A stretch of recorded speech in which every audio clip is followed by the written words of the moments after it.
नमस्कार मित्रांनो, मी राम खैरनार युनिव्हर्सल फाउंडेशनमधून आपल्याशी संवाद साधत आहे.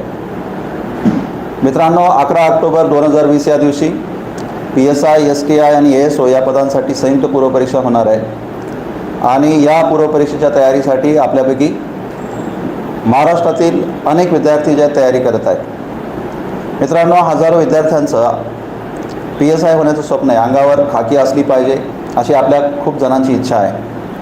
STI व्हावं अशी पण अनेक जणांची इच्छा आहे. आणि मित्रांनो, त्यासाठी आपण गेल्या अनेक वर्षांपासून कदाचित तयारी करत असणार आणि आज कुठे ते स्वप्न पूर्ण होण्याची एक चांगली संधी आलेली होती. पण मात्र कोरोनामुळे जे लॉकडाऊन ओढवलं, लायब्ररीज बंद झाल्यात, पेपर बंद झालेत, न्यूजपेपर म्हणतोय मी, मासिकं बंद झालीत, क्लासरूम जे आहेत क्लासरूम बंद करावे लागलेत आणि अनेक विद्यार्थ्यांना शहरं सोडून गावाकडे जावं लागलं. गावाकडची नेटवर्कची अवस्था जर का पाहिली तर अजूनही म्हणजे फार बिकट आहे आणि त्यामुळे विद्यार्थ्यांना अभ्यासाच्या बाबत फार अडचणींचा सामना जो आहे तो करावा लागला.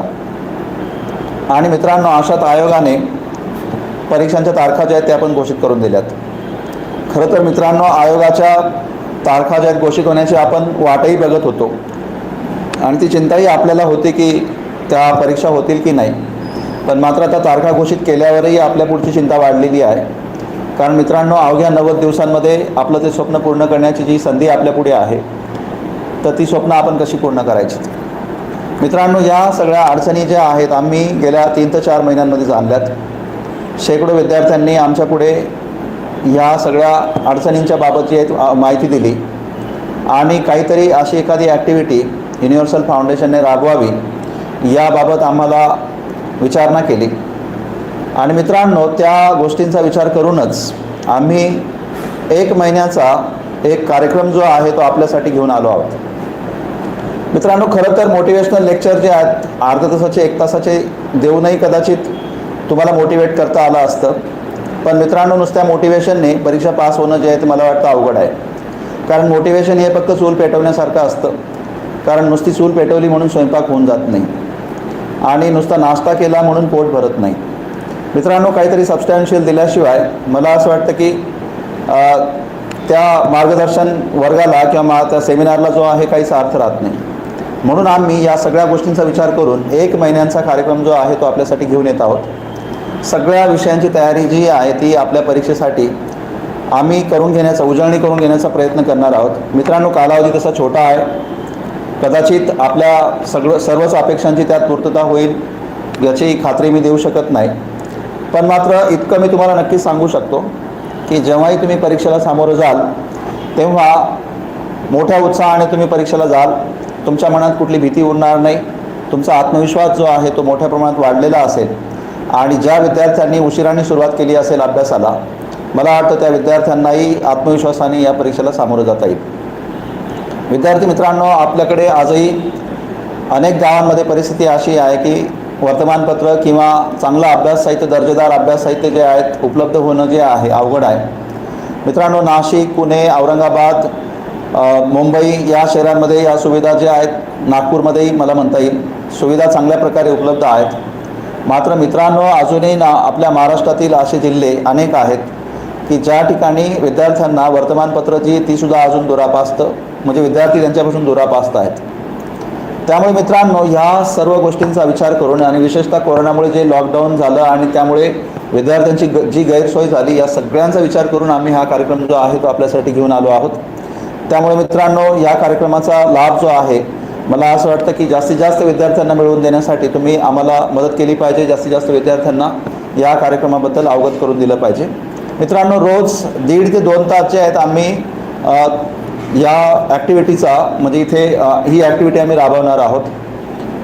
सुरुवात जी आहे मी राज्यघटनेपासून म्हणजे नागरिकशास्त्रापासून करणार आहे, जो आपल्या अभ्यासक्रमाचा एक महत्त्वाचा घटक आहे. तर मित्रांनो, ह्या ॲक्टिव्हिटीचा जास्तीत जास्त विद्यार्थ्यांना लाभ व्हावा म्हणून तुम्ही तुमचे जेवढे आप्तेष्ट असतील, नातेवाईक असतील, मित्र असतील, त्या सर्वांना ज्या या ॲक्टिव्हिटीला जॉईन करायला सांगा. तुम्ही त्यांना लिंक पाठवा. आणि मित्रांनो, आणखी एक आव्हान, दररोज तुम्हाला आम्ही लिंक पाठवू किंवा कदाचित काही अडचणीमुळे ती लिंक पाठवण्याचा राहून जाईल किंवा त्याच्यामध्ये काही तांत्रिक अडचण येऊ शकेल. म्हणून तुम्हाला एक आव्हान जे आहे मी असं करतो की आज तुम्ही ह्या यूट्यूब चॅनलला सबस्क्राईब करा युनिव्हर्सल फाउंडेशनच्या. तिथं जे बेलचं बटन आहे ते दाबा, जेणेकरून तुम्हाला पुढच्या सर्व कार्यक्रमाचं नोटिफिकेशन जे आहे ते आपोआप मिळेल. त्यामुळे आमच्याकडनं जरी समजा विसर पडला तुम्हाला ते नोटिफाय करण्याचा, पण मात्र यूट्यूब तुम्हाला नोटिफाय नक्कीच करेल. त्यामुळे मित्रांनो, तेवढी एक गोष्ट तिथे आवर्जून करा, या यूट्यूब चॅनलला सबस्क्राईब करून नोटिफिकेशन मिळवण्यासाठी ते जे बेलचं बटन आहे ते दाबा, म्हणजे नक्कीच तुम्हाला त्या सगळ्या पुढच्या ॲक्टिव्हिटींबद्दल जे आहे नोटिफाय केलं जाईल. आणि मित्रांनो, आम्ही हा कार्यक्रम जो आहे तो विनामूल्य राबवत आहोत. त्याच्यामुळे जेवढ्या जास्तीत जास्त विद्यार्थ्यांना तुम्हाला तो सांगता येईल तेवढं सांगण्याचा प्रयत्न करा. आणि मित्रांनो, ही पण एक विनंती तुम्हाला करतो. 1 महिना हा कार्यक्रम चालणार आहे. 2 तास आम्ही तुमच्यासाठी बोलणार आहोत. मात्र मित्रांनो, सध्या पावसाळ्याचे दिवस आहेत, काही वेळा लाईट जाण्याचा धोका संभवतो. त्यामुळे हा कार्यक्रम चालू असताना जर मध्येच काही व्यत्यय आला तर मी तयारी सगळी करून ठेवली आहे की कुठली अडचण येणार नाही. पण मात्र तरीही जर अडचण आली तर मित्रांनो, तेवढी साथ असू द्या, तेवढं सांभाळून घ्या. त्याचबरोबर मित्रांनो, अनेक ठिकाणी लॉकडाऊन पूर्ण करण्याचे प्रयत्न चालू झालेले आहेत. त्यामुळे कदाचित त्या लॉकडाऊनच्या कालावधीत जर एखादा दिवस मागे पुढे झाला किंवा वेळ मागे पुढे करावी लागली आणि त्यासाठी जर आम्हाला तुम्हाला सूचित करावं लागलं तर मित्रांनो, त्यासाठी पण तुम्ही आम्हाला सांभाळून घ्यावं ही विनंती आहे. तर मित्रांनो, आता आपण या कार्यक्रमाला वास्तविक सुरुवात करूया. मी आता जास्त तुमचा वेळ जो आहे तो ह्या प्रस्तावनेमध्ये घेत नाही. पण मात्र मला हे सांगावंसं वाटतं की आत्ता इथे आपण ज्या विषयांची तयारी करून घेणार आहोत ते सर्व विषय जे आहेत ते काय फक्त PSI, STI आणि ESO या परीक्षेलाच नाही आहेत. मित्रांनो, हे विषय पोलीस भरतीच्या परीक्षेसाठी पण तेवढीच उपयुक्त आहेत. तलाठी असेल, कॉन्स्टेबल असेल या परीक्षांसाठी ते उपयुक्त आहेत, किंवा वनसेवा परीक्षा असेल त्यांच्यासाठी उपयुक्त आहेत. आणि मित्रांनो, आता पुढे येणारी जी राज्यसेवा पूर्व परीक्षा आहे त्यासाठी पण हे सगळे घटक जे आहेत उपयुक्त आहेत. त्यामुळे सर्व विद्यार्थी मित्रांनी याचा लाभ घ्यावा असं मी आव्हान जे आहे युनिव्हर्सल फाउंडेशनच्या माध्यमातून आपल्या सगळ्यांना करत आहे. आणि मित्रांनो, या कार्यक्रमाची सुरुवात करण्यापूर्वी 2 मिनिट मला आणखी तुम्हाला हे सांगावंसं वाटतं की सक्सेस जो आहे तुमच्या माइंडमध्ये सुरू होतो, फेल्युअरसुद्धा तुमच्या माइंडमध्ये सुरू होतं. म्हणजे यश आणि अपयश हे वास्तविक आपल्या मनात त्याची सुरुवात पहिल्यांदा होते. मित्रांनो, त्यामुळे मनात नेहमी हा विचार करा की तुम्ही यशस्वी होणार आहात, कोणत्याही परिस्थितीत यशस्वी होणार आहात. मित्रांनो, हा जो कालावधी आहे हा कालावधी म्हणजे विशेषतः कोरोना आणि त्याच्यामुळे आलेलं लॉकडाऊन हे फक्त आणि फक्त तुमच्यासाठीच आलेलं आहे. म्हणजे तुमच्या आयुष्यात काहीतरी परिवर्तन करण्यासाठी. त्या दृष्टिकोनातून तुम्ही त्या गोष्टीकडे बघा, सकारात्मक नजरेतून बघा, निराश होऊ नका. या आलेल्या संधीकडे सकारात्मक नजरेने पाहून मला असं वाटतं की तुम्ही जास्त खंबीरपणे जे आहे आत्मविश्वासाने जे तयारीला सुरुवात करा. मला खात्री आहे की तुम्ही नक्कीच यशस्वी होणार आहात. आणि मित्रांनो, तुम्ही यशस्वी होणार आहात यामध्ये थोडंफार तरी कॉन्ट्रीब्युशन आमचं असावं म्हणून आम्ही हा कार्यक्रम जो आहे तो आपल्यासाठी राबवत आहोत. तर मित्रांनो, आता आपण आपल्या ह्या ॲक्टिव्हिटीला सुरुवात करूया. आणि मित्रांनो, आणखी एक सूचना सांगायची राहिली ती म्हणजे अशी की या कार्यक्रमाच्या दरम्यान म्हणजे जेव्हा मी आता एखादा विषय शिकवत असेल किंवा माझे सहकारी शिकवतील त्या मित्रांनो किंवा त्या गोष्टी तुम्हाला सांगतील, तर त्या दरम्यान तुम्हाला जे प्रश्न पडतील ते प्रश्न तुम्ही कमेंट बॉक्समध्ये विचारा. कमेंट बॉक्समध्ये विचारलेले हे सगळे प्रश्न जे आहेत त्यांची उत्तरं म्हणजे पुढच्या दिवसाच्या लेक्चरमध्ये तुम्हाला सुरुवातीच्या पहिल्या काही कालावधीत दिले जातील. उदाहरणार्थ, आज जे तुम्ही प्रश्न विचारणार या सगळ्या प्रश्नांची उत्तरं जी आहेत तुम्हाला उद्याच्या लेक्चरमध्ये पहिल्या 15 ते 20 मिनिटामध्ये देण्याचा मी प्रयत्न करेन. त्यामुळे तुम्हाला पडलेल्या जेवढ्याही समस्या असतील किंवा प्रश्न असतील हे सगळे प्रश्न तुम्ही कमेंट बॉक्समध्ये विचारा. आणि मित्रांनो, आणखी एक, हा कार्यक्रम जास्तीत जास्त उपयुक्त व्हावा म्हणून, दर्जेदार व्हावा म्हणून तुमच्या जेवढ्या सूचना असतील, शिफारशी असतील, त्या शिफारशीसुद्धा तुम्ही आम्हाला कळवा. आम्ही नक्कीच त्या शिफारशींचा जो आहे आनंदाने स्वीकार करू आणि हा कार्यक्रम जास्तीत जास्त उपयुक्त होण्याचा प्रयत्न करू. तर मित्रांनो, तुमच्या सूचना, शिफारशी, प्रश्न या सगळ्यांचं आमच्याकडे स्वागत आहे. तुम्ही त्या जरूर कराव्यात अशी अपेक्षा जी आहे मी तुमच्याकडे करत आहे. आणि भरभरून आम्हाला साथ द्या, या कार्यक्रमाचा लाभ घ्या. हा कार्यक्रम तुमचा उपयुक्त ठरेल अशी मी पुन्हा एकदा अपेक्षा करतो. मित्रांनो, PSI, STI आणि ESO ह्या परीक्षांच्या बरोबरीने इतर मग ती राज्यसेवा परीक्षा असेल, आपली UPSCची IAS, IPS साठीची परीक्षा असेल किंवा इतर कुठल्याही परीक्षा असतील, तर ह्या सगळ्या परीक्षांमध्ये एक महत्त्वाचा घटक जो आहे तो विचारला जातो आणि तो म्हणजे आपल्या राज्यघटनेशी संबंधित माहिती. आपल्या PSI, STI आणि ASOच्या परीक्षेमध्ये नागरिकशास्त्र हा जो घटक आहे मित्रांनो, हा घटक खरं तर नागरिकशास्त्र म्हणून जरी दिलेला असला पण वास्तविक त्या घटकाचा खरं तर नाव जे आहे ते राज्यघटना असलं पाहिजे किंवा राज्यघटनेशी संबंधित माहिती किंवा अभ्यास जो आहे तो म्हटलं तरी चालेल. अर्थात नागरिकशास्त्र हा शब्दप्रयोग करताना आपल्या बऱ्याच वेळा काही विद्यार्थ्यांचा संभ्रम जो आहे तो फक्त नागरिक प्रशासनाशी होतो. म्हणजे उदाहरण द्यायचं झालं तर फक्त स्थानिक स्वराज्य संस्थांचा, मग ते ग्रामीण भागातील असतील किंवा शहरी भागातील असतील, तर असा काही विद्यार्थ्यांचा जो आहे समज होऊ शकतो. तर विद्यार्थी मित्रांनो, त्या नागरिकशास्त्रामध्ये आपल्या देशाच्या म्हणजे अगदी संसदेपासून तर गावच्या ग्रामपंचायतीच्या प्रशासनापर्यंत जे आहे या सगळ्या गोष्टींचा समावेश त्याच्यामध्ये होतो. तर मित्रांनो, आज आपण त्या नागरिकशास्त्राच्या अभ्यासामध्ये किंवा त्या घटकाच्या उजळणीमध्ये जो पहिला घटक जो आहे त्या पहिल्या घटकावर आपण विचार करणार आहोत. आणि तो पहिला घटक जो आहे तो म्हणजे आपल्या भारताच्या राज्यघटनेची निर्मिती कशी झाली आणि त्या राज्यघटनेच्या निर्मितीशी संबंधित जे चर्चा आहे आपण ती करूया. मित्रांनो, गेल्या काही वर्षांच्या जर का तुम्ही प्रश्नपत्रिका पाहिल्यात तर राज्यघटना निर्मितीवर अनेक वेळा प्रश्न मित्रांनो, आपण नागरिकशास्त्र किंवा राज्यघटना या घटकाबद्दल माहिती त्याच्यावर रिव्हिजन घेत आहोत आणि मध्येच व्यत्यय आला होता कारण आपल्याकडे टेक्निकल प्रॉब्लेम आला. तर मी पुन्हा एकदा दिलगिरी व्यक्त करतो. मित्रांनो, राज्यघटना निर्मितीच्या बाबत आपल्याला हमखास 5 ते 10 प्रश्न जे आहेत विचारले जाऊ शकतात आणि त्या राज्यघटनेच्या निर्मितीबाबत जे आहेत आता आपण चर्चा करणार आहोत.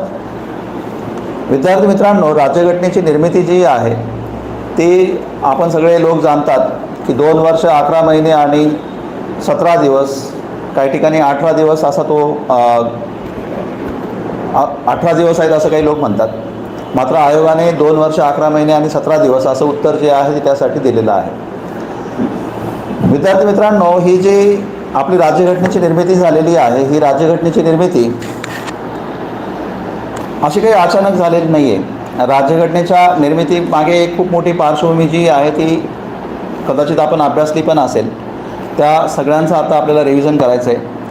मित्रांनो, राज्यघटना आपली भारतीय लोकांनीच लिहिलेली आहे. मात्र भारतीय लोकांनी जरी लिहिलेली असली तरी मात्र त्यामागे सोर्सेस जे आहेत त्यांनी अनेक देशांचे राज्यघटनांमधून पण घेतलेले होते. आपण त्याचाही विचार करणार आहोत. भारतीय राज्यघटना निर्माण करण्यासाठी एक घटना समिती असली पाहिजे ही संकल्पना आपले एक नेते जे आहेत आपल्या देशाचे, मानवेंद्रनाथ रॉय यांनी सुरुवातीला केली होती. महात्मा गांधी म्हटले होते की आपल्या भारतीय जनतेनेच राज्यघटना लिहिली पाहिजे. आणि अनेक ब्रिटिश नेत्यांचंही म्हणणं होतं की भारतीय राज्यघटना जी आहे ते भारतीय लोकांनीच लिहिली पाहिजे, कारण भारतीय जनतेच्या काय आवश्यकता आहेत, काय गरजा आहेत, ह्या भारतीय जनतेच्या आवश्यकता नेत्यांना चांगल्या प्रकारे ज्यात माहिती आहेत. त्याच्यामुळे राज्यघटनेची निर्मिती जी आहे ती भारतीय नेत्यांनी जी आहे ती केली पाहिजे. त्यासाठी मित्रांनो घटना समिती निर्माण करण्यात आली होती आणि ही घटना समिती जी आहे ती कशी असावी किंवा त्या घटना समितीची तरतूद कशी असावी यासाठी कॅबिनेट मिशन किंवा त्रिमंत्री योजना जी म्हणतो आपण त्यांनी शिफारशी केल्या होत्या आणि त्या त्रिमंत्री योजनेच्या शिफारशीवर आपली राज्यघटनेची निर्मिती करणारी समिती जी आहे ती आधारलेली होती.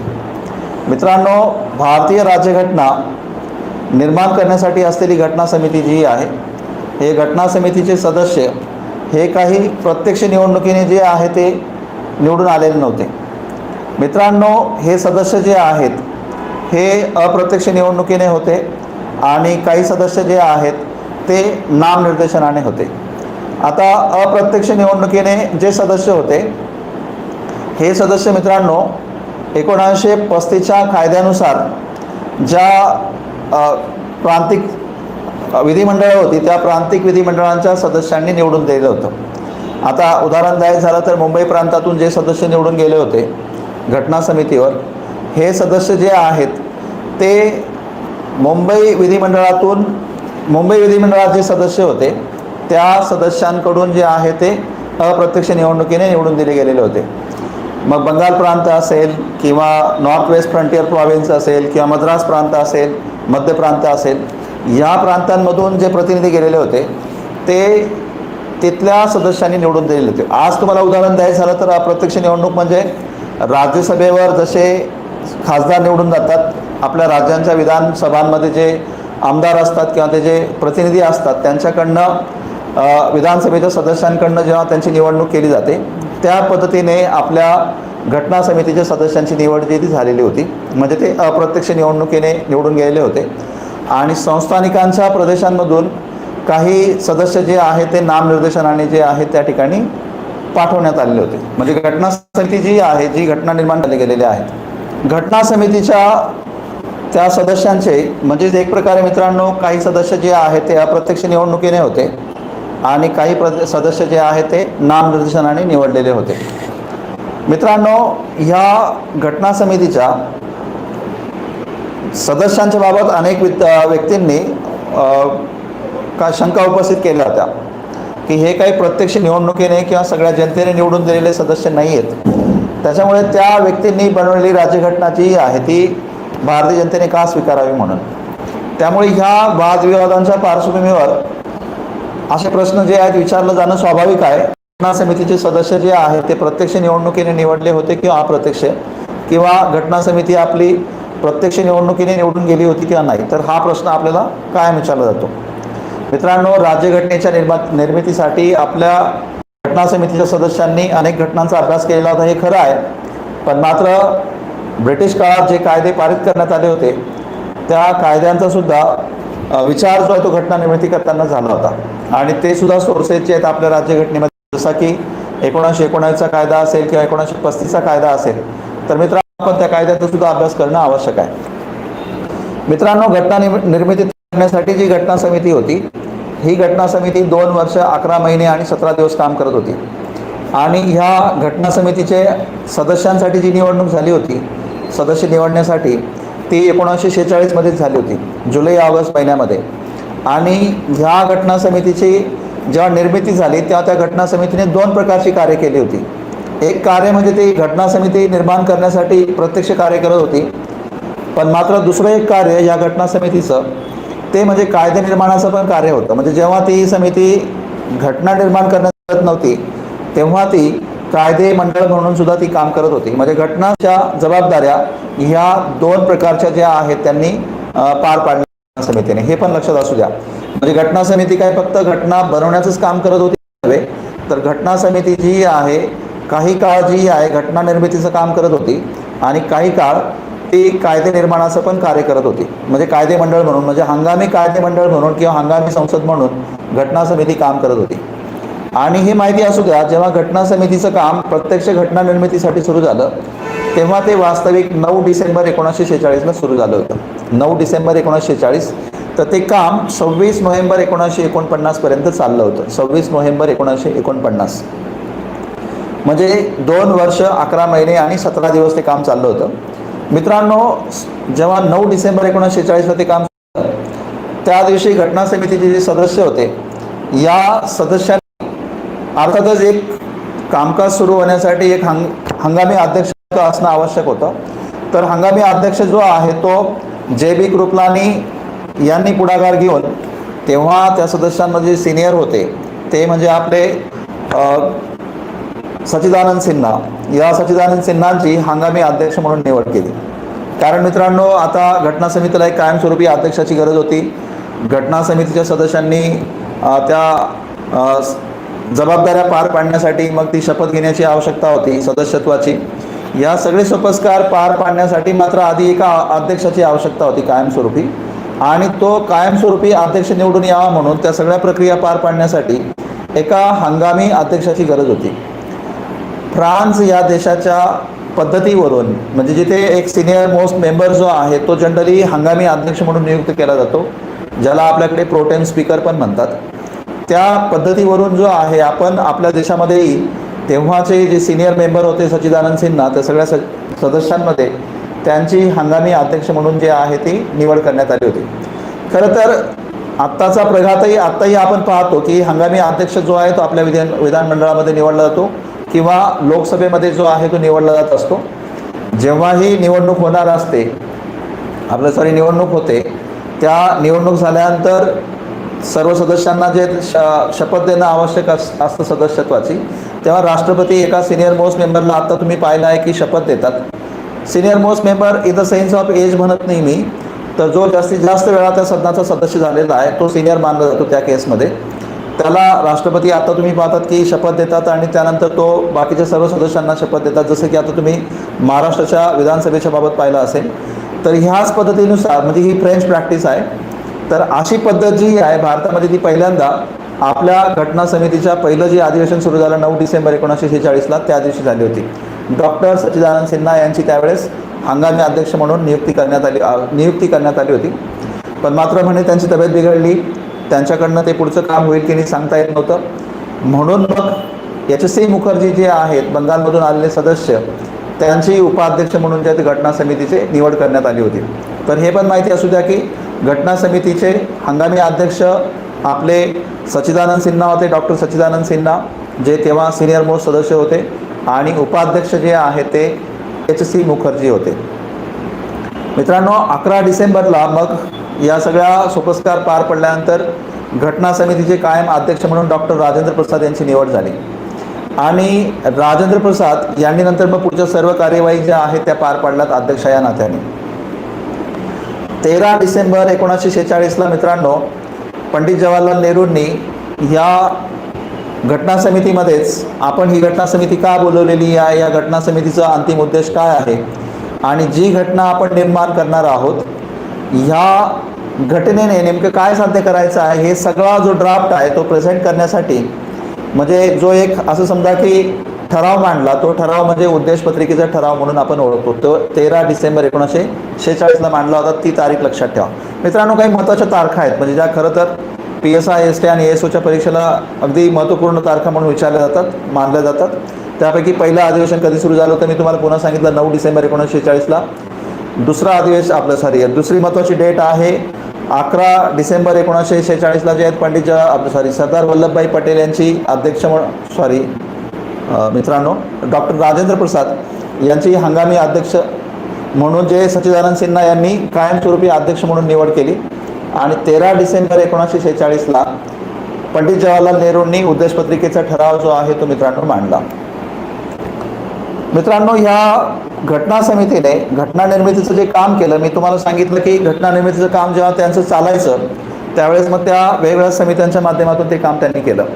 त्यामध्ये मूलभूत अधिकारांची संबंधित एक समिती होती, राज्यांच्या अधिकारांची संबंधित एक समिती होती, भाषा ज्या आहेत भाषांच्या संदर्भात एक समिती होती. या वेगवेगळ्या समित्यांच्या माध्यमातून त्यांनी काम केलं. घटना समितीमध्ये वेगवेगळ्या विषयांवर डिबेट व्हायच्या आणि सगळे ड्राफ्ट जे आहेत ते नंतर डॉक्टर बाबासाहेब आंबेडकरांच्या एका अध्यक्षतेखाली असलेल्या समितीकडे जे आहे ते आणले जायचे. आणि आंबेडकरांनी त्या सगळ्या ड्राफ्ट्सना एका म्हणजे सुसंबद्ध भाषेमध्ये जे आहे ते काय म्हणू आपण संपादित करणं त्यांचं काम होतं डॉक्टर बाबासाहेब आंबेडकरांचं. आंबेडकर ज्या समितीचं नेतृत्व करत होते ती समिती आपण सगळ्यांना माहिती आहे, मसुदा समिती. मसुदा समिती ही अत्यंत महत्त्वाची समिती होती, कारण सगळ्या ड्राफ्ट्सना म्हणजे फायनल म्हणजे जो शेप जो आहे आज आपण कॉन्स्टिट्यूशनमध्ये किंवा राज्यघटनेमध्ये जो पाहतो तो त्या मसुदा समितीने तयार केलेला आहे. तर ते काम जे डॉक्टर बाबासाहेब आंबेडकरांच्या नेतृत्वात असलेली ती समिती करत होती. हा प्रश्न आपल्याला काय विचारला जातो की मसुदा समितीचे अध्यक्ष कोण होते, म्हणजे ड्राफ्टिंग कमिटीचे अध्यक्ष कोण होते, तर डॉक्टर बाबासाहेब आंबेडकर जे आहेत ते मसुदा समितीचे अध्यक्ष होते. डॉक्टर बाबासाहेब आंबेडकरांच्या नेतृत्वात असलेल्या त्या मसुदा समितीनेच आपल्या भारतीय राज्यघटनेचा जो आहे तो सगळा ड्राफ्ट जो आहे तो त्याला फायनल जे स्वरूप जे आहे ते दिलेलं आहे. मात्र मित्रांनो, हे पण लक्षात ठेवा, आपल्या राज्यघटनेचा जो पहिला ड्राफ्ट जो आहे, आपण बऱ्याच वेळा असं समजतो की ड्राफ्टिंग कमिटीचे अध्यक्ष डॉक्टर बाबासाहेब आंबेडकर होते आणि सगळा मसुदा जो आहे तो आंबेडकरांच्या नेतृत्वात असलेल्या त्या समितीने गठीत केलेला आहे. मात्र राज्यघटनेचा पहिला ड्राफ्ट किंवा पहिला मसुदा जो आहे डॉक्टर B.N. राव यांनी निर्माण केला होता. डॉक्टर बेनेगल नरसिंह राव त्यांचं नाव असं पण आहे. ते जे आहेत घटना समितीचे सदस्य म्हणून सल्लागार म्हणून नियुक्त झाले होते. घटना समितीचे सल्लागार म्हणून नियुक्त झालेले होते. आणि त्यांची नियुक्ती जी आहे मित्रांनो ती निवडणुकीने नव्हती झालेली, त्यांची नियुक्ती जी आहे ती गव्हर्नर जनरलने त्या ठिकाणी केलेली होती. सल्लागार म्हणून, घटना समितीचा सल्लागार म्हणून त्या ठिकाणी त्यांची नियुक्ती करण्यात आलेली होती. तर हे लक्षात ठेवा, हा प्रश्न पण काही वेळा विचारला गेलेला आहे की घटना समितीचे घटनात्मक सल्लागार म्हणून कोणी कार्य केलं होतं. तर घटना समितीचा घटनात्मक सल्लागार म्हणून डॉक्टर BN राव यांनी जे आहे ते कार्य केलं होतं. मित्रांनो, घटना समितीमध्ये एकूण किती सदस्य होते याच्यावरही बऱ्याच वेळा प्रश्न विचारला गेलेला आहे. घटना समितीमध्ये जेव्हा की फाळणी होण्यापूर्वीची जी घटना, आता आपण जाणतोच की 1946 मध्येच घटना समितीच्या निवडणुका झाल्या होत्या आणि घटना समितीचं गठन करण्यात आलं होतं.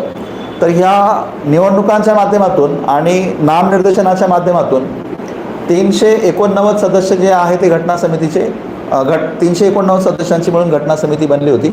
आणि या 389 सदस्यांच्या एकत्रित घटना समितीत, म्हणजे जिथे आज जो पाकिस्तान आणि भारत एकत्र म्हटला, तर त्या दोन्ही देशांच्या घटना समिती सदस्यांचा त्यात समावेश होता. पण जेव्हा पाकिस्तानची फाळणी झाली तेव्हा पाकिस्तानचे जे सदस्य होते घटना निर्मितीसाठी संबंधित असणारे, ते घटना समितीतून बाजूला झालेत आणि फायनली आपल्या घटना समितीचे सदस्य जे आहेत ते म्हणजे 289 सदस्य जे आहेत ते घटना समितीमध्ये राहिलेत. मित्रांनो, आपल्या घटना समितीमध्ये ह्या सदस्यांनी मग पुढे 26 नोव्हेंबर 1949 पर्यंत कार्य केलं आणि आपली घटना जी आहे ती लिहिण्याचं कार्य त्यांनी सांभाळलं. तर मित्रांनो, या घटना समितीशी संबंधित अनेक बाबींवर तुम्हाला प्रश्न येतात. मग त्या घटना समितीचा सिम्बॉल काय होतं, म्हणजे चिन्ह काय होतं, तर हत्ती होता. घटना समिती जेव्हा घटना समिती निर्माण करण्याचं काम करत होती तेव्हा तिचा अध्यक्ष म्हणून कोण काम करत होतं, हंगामी अध्यक्ष कोण होतं, याच्यावर तुम्हाला प्रश्न विचारले जातात. घटना समितीने जे आहे हंगामी संसद म्हणून कार्य केलं तेव्हा तिचा अध्यक्ष म्हणून कोण काम करत होतं. मी तुम्हाला आता सांगितलं की घटना समिती जी आहे ती हंगामी संसद म्हणून सुद्धा काम करत होती. तर घटना समिती जेव्हा हंगामी संसद म्हणून काम करत होती तेव्हा ग.वा. मावळणकर जे आहे त्याचे अध्यक्ष म्हणून काम करत होते. आणि जेव्हा घटना समिती म्हणजे प्रत्यक्ष घटना निर्मितीचं काम करत होती त्यावेळेस जे आहे डॉक्टर राजेंद्र प्रसाद जे आहे ते घटना समितीचे अध्यक्ष म्हणून जे ते काम करत होते, हे लक्षात ठेवा. मित्रांनो, 26 नोव्हेंबर 1949ला म्हणजे जेव्हा घटना समितीने पूर्ण घटना लिहिली त्या दिवशी असं समजूया आपण की घटना समितीचं खरं काम जे आहे ते संपुष्टात आलं होतं. कारण त्यानंतर घटना लिहिणं जे आहे, घटना लिहिण्याची काही आवश्यकता नव्हती, घटना लिहिणं पूर्ण झालं होतं. त्याच दिवशी राज्यघटना जी आहे ती घटना समितीने स्वीकारली होती. पण मात्र 24 जानेवारी 1950 या दिवशी घटना समितीचे सदस्य पुन्हा एकत्र आलेत, ज्या दिवशी त्यांनी राष्ट्रपतींची निवडणूक केली डॉक्टर राजेंद्र प्रसाद यांची. आणि फायनली त्या दिवशी जे आहेत राज्यघटनेच्या त्या मसुद्यावर आपल्या स्वाक्षऱ्या केल्यात. मित्रांनो, 284 सदस्यांनी त्या दिवशी जी आहे त्या मसुद्यावर जे आहे ते स्वाक्षऱ्या केल्या होत्या, नोंदवल्या होत्या. आणि नंतर जे आहे आपली घटना जी फायनली असं समजा की त्या दिवशी लागू झाली होती. मित्रांनो, तसं घटना लिहिण्याचं काम जे आहे ते 26 नोव्हेंबर 1949 या दिवशीच पूर्ण झालं होतं. आणि त्या दिवशीच आपल्या राज्यघटनेचे बरेचसे प्रोव्हिजन जे ते लागू होऊन गेले होते. पण मात्र 26 जानेवारी 1930 हा जो दिवस आहे इतिहासात, त्या दिवशी आपण सविनय कायदेभंगाच्या आधी, ती चळवळ सुरू होण्याच्या आधी आपण संपूर्ण स्वातंत्र्याचा दिवस ठरवला होता. आणि जर संपूर्ण स्वातंत्र्य प्राप्त होणार नसेल तर आपण सविनय कायदेभंग आंदोलन सुरू करणार आहोत, असं महात्मा गांधींनी जे ते घोषित केलेलं होतं. तो जो दिनांक आहे त्या दिनांकाचा औचित्य साधून आपण 26 जानेवारी 1950 हा दिवस जो आहे तो आपण आपल्या राज्यघटनेच्या सुरू होण्यासाठी निवडला. आणि त्या दिवशी आपण जे आहेत प्रजासत्ताक झालो, ज्या दिवशी आपली राज्यघटना प्रत्यक्ष कार्यान्वित झाली, म्हणजे 26 जानेवारी 1950. तर मित्रांनो, घटना समिती स्थापन करण्यासाठी मग ते सदस्य कोणत्या प्रकारचे होते, म्हणजे नामनिर्देशित होते की प्रत्यक्ष निवडणुकीने होते की अप्रत्यक्ष होते. तर मी तुम्हाला सांगितलं की ते अप्रत्यक्ष निवडणुकीने आणि नामनिर्देशनाने आलेले होते. घटना समितीच्या जे सदस्य जे आहेत त्या सदस्यांना म्हणजे आपण असं म्हणूया की जी जबाबदारी होती घटना निर्मितीची, जर त्या व्यतिरिक्त ती कोणती जबाबदारी पार पाडत होते तर ते कायदे निर्माणाची जबाबदारी जी आहे ते सुद्धा ते पार पाडत होते. आणि दुसरं मित्रांनो की घटना समितीचं कार्य जे आहे ते किती काळ चाललं होतं हा प्रश्न तुम्हाला विचारला गेलेला आहे अनेकदा. तर ह्या सगळ्या टॉपिक्सवर मला असं वाटतं की तुम्ही तयारी करावी. घटना निर्मिती जे आहे ते घटना निर्मितीवर 2 ते 3 प्रश्न जे आहेत तुम्हाला कदाचित परीक्षेमध्ये जे आहेत ह्या जी चर्चा केली त्या घटकांवर ते येऊ शकतात. त्याच्यामध्ये हंगामी अध्यक्ष किंवा कायमस्वरूपी अध्यक्ष कोण आहे, मसुदा समितीचा अध्यक्ष कोण होतं म्हणजे डॉक्टर बाबासाहेब आंबेडकर, सल्लागार कोण होते डॉक्टर BN राव, ते मी तुम्हाला सांगितलं, त्याच्यावर तुम्हाला क्वेश्चन येतात. घटना समितीचं कार्य किती दिवस चाललं होतं, त्याचबरोबर मित्रांनो ह्या घटना समितीने जे आहे घटना कधी स्वीकारली 26 नोव्हेंबर 1949ला आणि मित्रांनो त्या 26 नोव्हेंबर 1949 हा दिवस जो आहे त्यामुळेच आपण आपला संविधान दिवस म्हणून जो आहे तो साजरा करतो. आणि मित्रांनो 24 जानेवारी 1950ला भारताचे राष्ट्रपती जे पहिल्यांदा निवडले गेले होते घटना समितीनेच त्या राष्ट्रपतींची निवड केली होती. आणि पुढे आपण पाहिलं की 26 जानेवारी 1950ला आपली राज्यघटना जी आहे ती लागू झाली होती किंवा अंमलात आली होती. मित्रांनो 26 जानेवारी 1950ला जरी आपली राज्यघटना लागू झाली आणि मी तुम्हाला बोललो की 26 नोव्हेंबर 1949ला आपली घटना लिहिण्याचं काम जे ते घटना समितीने पूर्ण केलं होतं, त्या दिवशी घटना समितीचं काम संपून गेलं होतं घटना निर्माण करण्याचं. पण मित्रांनो हंगामी संसद म्हणून ही घटना समिती कायम राहिली पुढे 1952पर्यंत. तुम्हाला सगळ्यांना माहिती आहे की 1952मध्ये भारताच्या पहिल्या सार्वत्रिक निवडणुका झाल्या होत्या. म्हणजेच 1952पर्यंत म्हणजे पहिल्या सार्वत्रिक निवडणुका होईपर्यंत आपली ही जी घटना समिती होती ही संसदेची जबाबदारी जी पार पाडत होती. आणि ह्याच घटना समितीने म्हणजे याच हंगामी संसदेने आपली भारताची पहिली राज्यघटनेची दुरुस्तीसुद्धा पार केली होती, हे लक्षात ठेवा. म्हणजेच हंगामी संसद म्हणून अर्थात तेव्हा तुम्हाला एक गोष्ट लक्षात आली असेल, तेव्हा राज्यसभा नव्हती आणि तेव्हा लोकसभा नव्हती. तर वास्तविक आपली पहिली लोकसभा आणि पहिली राज्यसभा ही 1952पासून निर्माण झाली होती. आज जी राज्यसभा आणि लोकसभा आहे त्या दोहोंच्या जबाबदाऱ्या ज्या आहेत त्या घटना समितीने पार पाडल्या होत्या आणि त्या हंगामी संसद म्हणून जे आहे त्या घटना समितीचे सदस्य जे आहेत ते पार पाडत होते. आणि मी तुम्हाला सांगितलं की घटना समितीचा अध्यक्ष म्हणून कोण काम करत होतं ते राजेंद्र प्रसाद. मात्र ते जेव्हा हंगामी संसद म्हणून काम करत होते घटना समिती, तेव्हा मात्र ग. मावळणकर जे आहे त्याचे अध्यक्ष जे आहे ते अध्यक्ष म्हणून काम करत होते, हे लक्षात ठेवा. तर मित्रांनो या सगळ्या घटकांचा विचार जो आहे तो आपण केला घटना समितीच्या संदर्भातला. घटनेची निर्मिती जी आहे त्याबद्दल पुन्हा एकदा मी तुम्हाला रिकॅप म्हणून सांगतो. घटना समिती जी आहे त्याची निर्मिती कॅबिनेट मिशनच्या शिफारशींवर झाली होती, ज्याच्यामध्ये 3 सदस्य होते. Stafford Cripps, A.V. Alexander, Pethick Lawrence, म्हणून त्याला त्रिमंत्री योजना असंही म्हणतात. घटना समितीमध्ये जे सदस्य होते ते प्रत्यक्ष निवडणुकीने होते की अप्रत्यक्ष निवडणुकीने होते याच्यावर तुम्हाला प्रश्न विचारले जातात. ते अप्रत्यक्ष निवडणुकीने निवडून आले होते आणि काही सदस्य नामनिर्देशनाने होते. घटना समितीचे जे सदस्य होते हे सदस्य पूर्णपणे फक्त भारताचे होते की त्यात पाकिस्तानचेही होते. मित्रांनो 1946मध्येच घटना समिती निर्माण झाली होती भारताच्या फाळणीपूर्वीच. त्याच्यामुळे सुरुवातीची जी घटना समिती होती त्याच्यामध्ये पाकिस्तानचेही सदस्य होते, नंतर आपल्या स्वतंत्र भारताचेही सदस्य होते. घटना समितीचं पहिलं अधिवेशन कधी सुरू झालं होतं याच्यावर प्रश्न विचारला जातो. तो 9 डिसेंबर 1946 मी सांगितलं. हंगामी अध्यक्ष सच्चिदानंद सिन्हा ज्यांची नियुक्ती व्हावी यासाठी म्हणजे पुढाकार जो आहे तो कृपलानी यांनी घेतला होता आणि त्याला ती प्रॅक्टिस जी आहे ते मी तुम्हाला सांगितलं की फ्रान्सच्या राज्यघटनेवरून जी आहे ते आपण घेतलेली आहे आणि त्याला आपण प्रोटेम स्पीकर किंवा इंटरिम स्पीकर किंवा इंटरिम चेअरमन म्हणून पण पाहतो. 11 डिसेंबर 1946ला डॉक्टर राजेंद्र प्रसाद यांची कायमस्वरूपी अध्यक्ष म्हणून नियुक्ती झाली होती आणि 13 डिसेंबर 1946ला पंडित जवाहरलाल नेहरूंनी ऑब्जेक्टिव्ह रिझॉल्युशन म्हणजेच राज्यघटनेच्या उद्देशपत्रिकांचा ठराव जो आहे तो मांडला होता. आणि हा राज्यघटनेच्या उद्देशपत्रिकेचा ठराव पुढे पारित होऊनच उद्देशपत्रिका जी इथे निर्माण झाली त्याच्याबद्दल आपण स्वतंत्र चर्चा जी आहे ती पुढे करणार आहोत.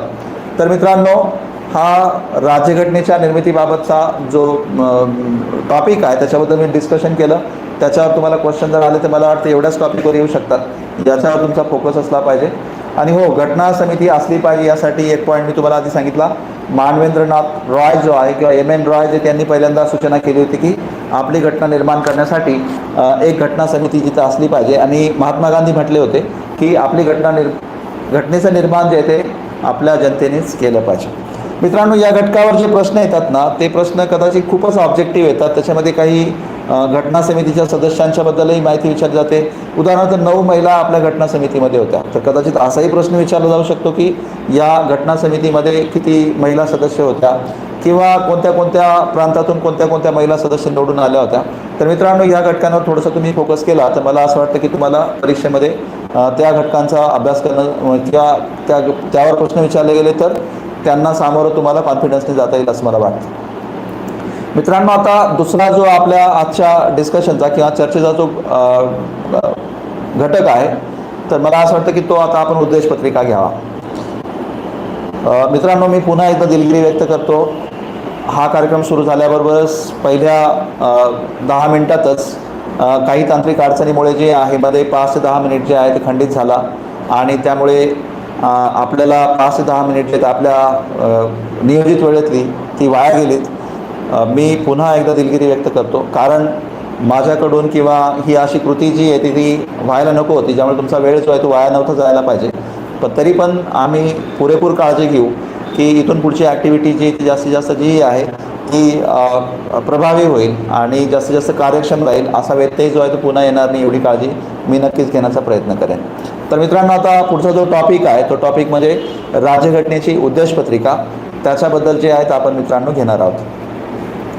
मित्रांनो, राज्यघटनेची उद्देशपत्रिका, ज्याला आपण प्रिॲम्बल म्हणतो किंवा प्रस्तावना म्हणतो, इंट्रोडक्शन म्हटलं तरी चालेल. म्हणजे आपण जसं एखाद्या पुस्तकाची प्रस्तावना असते तसं ते आपल्या राज्यघटनेची प्रिॲम्बल म्हणजे ती राज्यघटनेची प्रस्तावनाच आहे. पुस्तकाची प्रस्तावना वाचून आपल्याला अंदाज येतो की पुस्तकात काय काय आशय आहे किंवा लेखकाचा काय उद्देश आहे.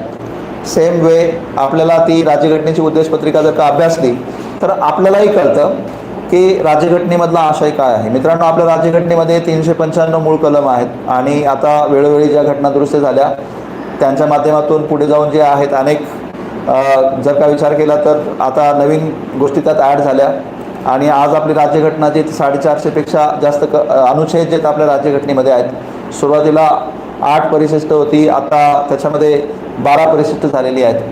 तर आपल्या राज्यघटनेचा जे व्हॉल्यूम जे ते बरंच वाढलेलं आहे. पण एवढी सगळी राज्यघटना अभ्यासून या राज्यघटनेत काय दिलेलं आहे हे एखादं सर्वसामान्य माणसाला जाणण्याची आवश्यकता नाही. फक्त राज्यघटनेची प्रस्तावना किंवा उद्देशपत्रिका जरी त्याने अभ्यासली तरी त्याला त्या उद्देशपत्रिकेच्या त्या अभ्यासण्यावरून लक्षात येऊन जाईल की आपल्या राज्यघटनेचं अंतिम स्वरूप जे आहे ते किंवा आपली राज्यघटना अंतिमतः काय अपेक्षित करते. तर मित्रांनो, ह्या सगळ्या गोष्टी ज्या आहेत आता आपण उद्देशपत्रिकेच्या त्या चर्चेमध्ये जे आहेत ते घेणार आहोत. मित्रांनो, मी तुम्हाला चर्चेत सांगितलं की 13 डिसेंबर 1946ला उद्देशपत्रिकेचा जो ठराव मांडला त्या ठरावाच्या माध्यमातूनच पुढे जाऊन आपल्या राज्यघटनेची उद्देशपत्रिका जी ती निर्माण झाली. राज्यघटनेची जी उद्देशपत्रिका आहे ती निर्माण होण्यासाठी म्हणजेच तो ठराव जो आहे तो पंडित जवाहरलाल नेहरूंनी ठराव मांडला होता. हा आपल्या राज्यघटनेला एक प्रस्तावना असली पाहिजे किंवा प्रिॲम्बल असलं पाहिजे, हा विचारही महत्त्वाचा होता. तसं जगातली पहिली राज्यघटना आहे अमेरिकेची, जिथे राज्यघटनेला प्रस्तावना आहे. अर्थात आपल्या घटना निर्मात्यांना ही गोष्ट माहिती नव्हती असंही नाही. 1979 जो कायदा आहे त्या कायद्याला प्रस्तावना होती, पण मात्र आपल्याला अमेरिकेच्या घटनेनेच जास्त प्रभावित केलं की आपल्या राज्यघटनेलाही प्रस्तावना असली पाहिजे. आणि तेही सुरुवात किती भारी, we the people of India, जी अमेरिकेच्या राज्यघटनेची सुरुवात आहे तीच सुरुवात आपल्या पण राज्यघटनेची, आम्ही सर्व भारतीय लोक. ह्या उद्देशपत्रिकेवर मित्रांनो खूप प्रश्न येतात. म्हणजे उदाहरणार्थ तो उद्देशपत्रिकेचा ठराव कोणी मांडला होता, कोणत्या तारखेला मांडला होता, तो कधी पारित झाला होता, यावर चर्चा करणार आहोत. मित्रांनो, उद्देशपत्रिकेचा ठराव मी पुन्हा एकदा सांगतो, 13 डिसेंबर 1946ला जवाहरलाल नेहरूंनी घटना समितीमध्ये मांडला होता. ह्या घटनेचा अंतिम उद्देश काय आहे, ही घटना काय साध्य करू इच्छिते, हे या सगळ्या गोष्टी सांगणार आहोत. 22 जानेवारी 1947ला घटना समितीने तो स्वीकारला होता की ठीक आहे, काही हरकत नाही, आपली राज्यघटना अशा प्रकारची राहील आणि ही राज्यघटनेची उद्देशपत्रिका किंवा प्रस्तावना राहील. ह्या राज्यघटनेच्या उद्देशपत्रिकेमध्ये म्हणजे प्रस्तावनेमध्ये किती वेळा दुरुस्ती करण्यात आलेली आहे, असा एक प्रश्न जो आहे तो खूप वेळा विचारला गेलेला आहे. मित्रांनो, आतापर्यंत एकदा दुरुस्ती करण्यात आलेली आहे आणि 42वी घटना दुरुस्ती 1976 यानुसार ती दुरुस्ती करण्यात आलेली आहे. 42वी घटना दुरुस्ती 1976 आपल्या राज्यघटनेच्या उद्देशपत्रिकेमध्ये दुरुस्ती करण्यात आलेली. या दुरुस्तीच्या माध्यमातून किती शब्दांचा अंतर्भाव त्यात करण्यात आलेला आहे हा प्रश्न विचारला गेलेला आहे. 3 शब्दांचा अंतर्भाव त्याच्यामध्ये करण्यात आलेला आहे मित्रांनो. एक म्हणजे समाजवादी, दुसरा म्हणजे धर्मनिरपेक्ष आणि तिसरा म्हणजे एकात्मता. समाजवादी म्हणजे सोशलिस्ट, धर्मनिरपेक्ष म्हणजे सेक्युलर आणि एकात्मता म्हणजे इंटेग्रिटी. या 3 शब्दांचा जो आहे तो 42व्या घटना दुरुस्तीच्या माध्यमातून त्यात समावेश करण्यात आलेला आहे. म्हणजे पहिल्यांदा म्हणजे एकदाच दुरुस्ती झालेली आतापर्यंत, तर त्या दुरुस्तीच्या माध्यमातून 3 शब्दांचा अंतर्भाव करण्यात आला, समाजवादी, धर्मनिरपेक्ष आणि एकात्मता.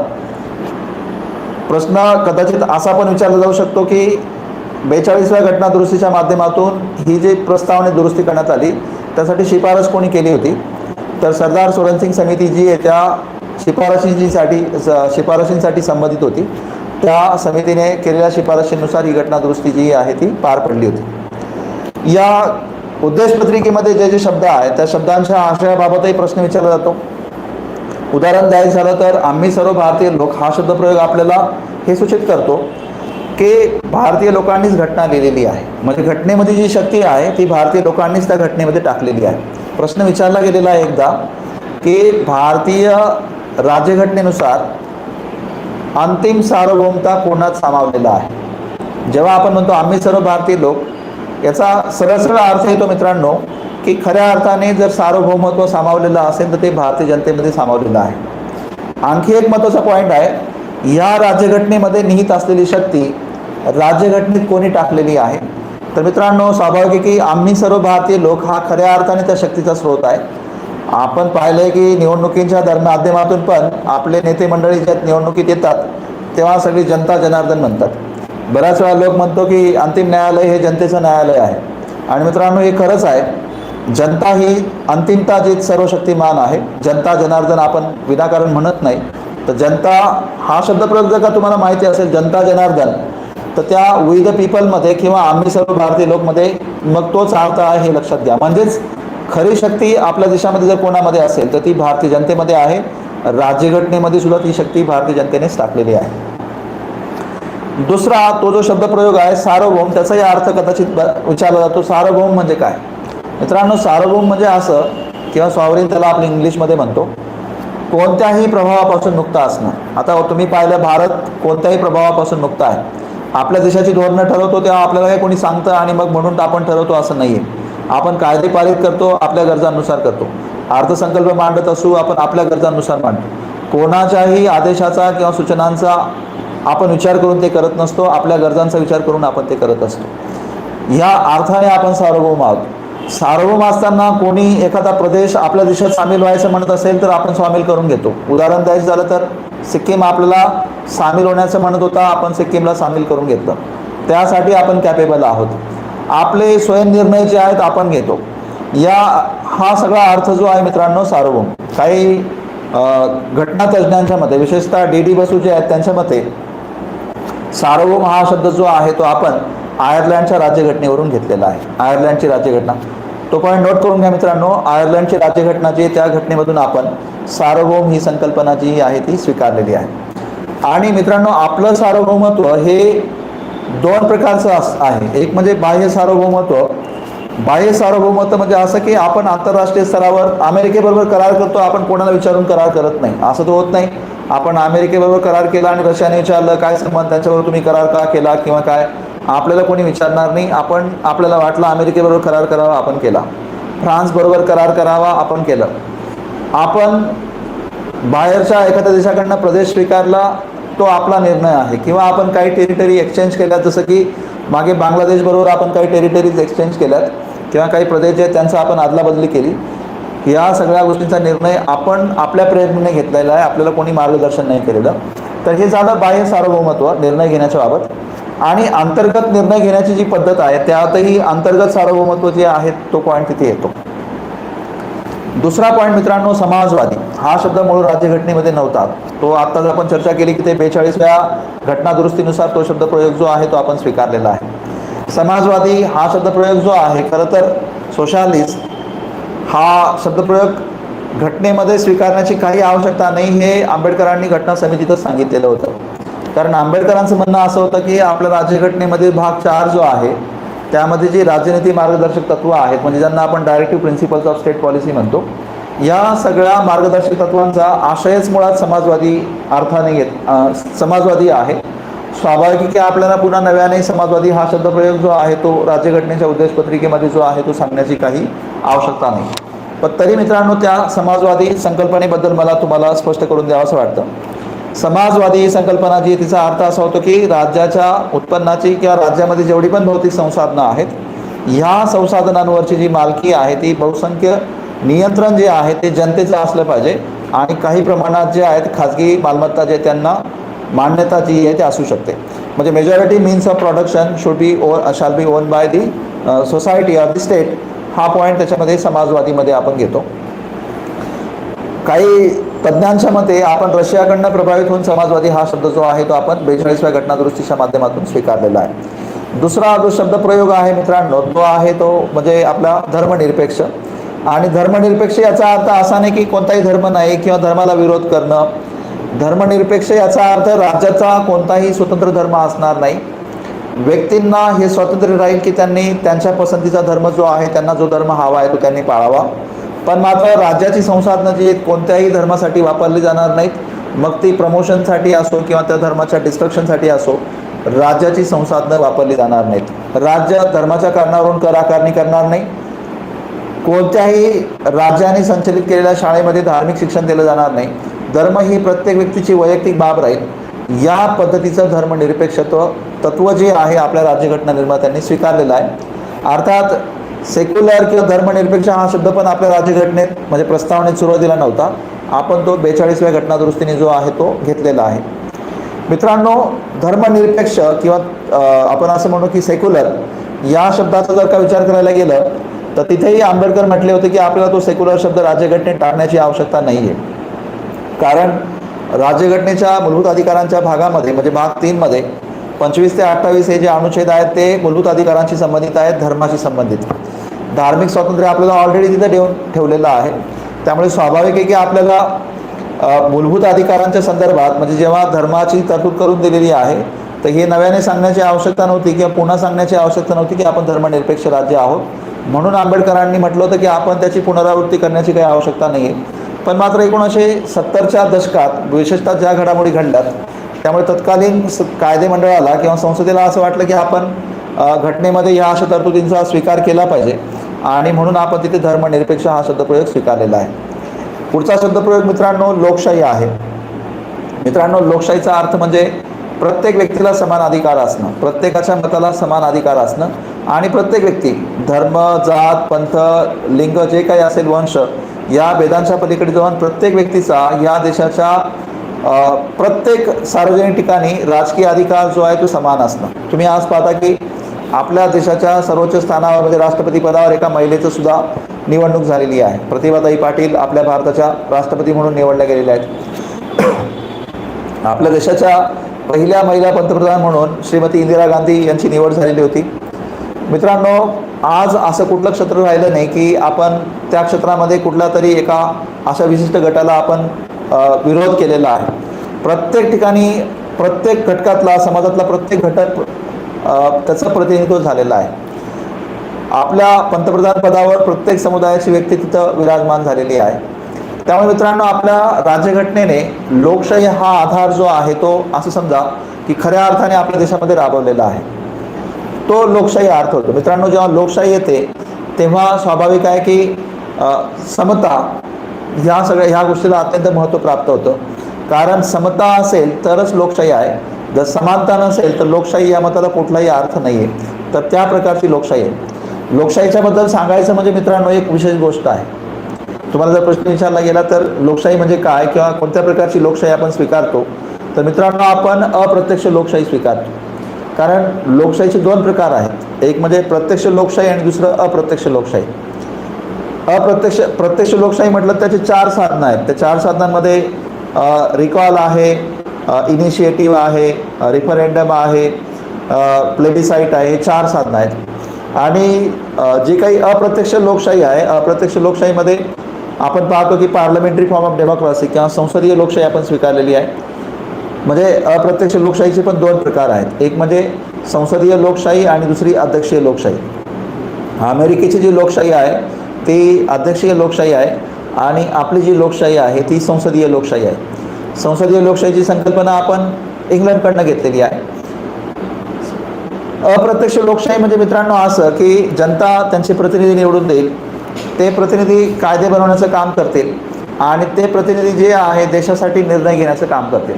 म्हणजे जनता प्रत्यक्ष निर्णय स्वतः घेणार नाही किंवा जनता प्रत्येक निर्णय प्रक्रियेमध्ये सहभागी होणार नाही, तर ती आपल्या प्रतिनिधींच्या माध्यमातून सहभागी होईल. त्याला आपण अप्रत्यक्ष लोकशाही जे आहे ती म्हणतो. तर ती अप्रत्यक्ष लोकशाही आपण स्वीकारलेली आहे. अप्रत्यक्ष लोकशाही.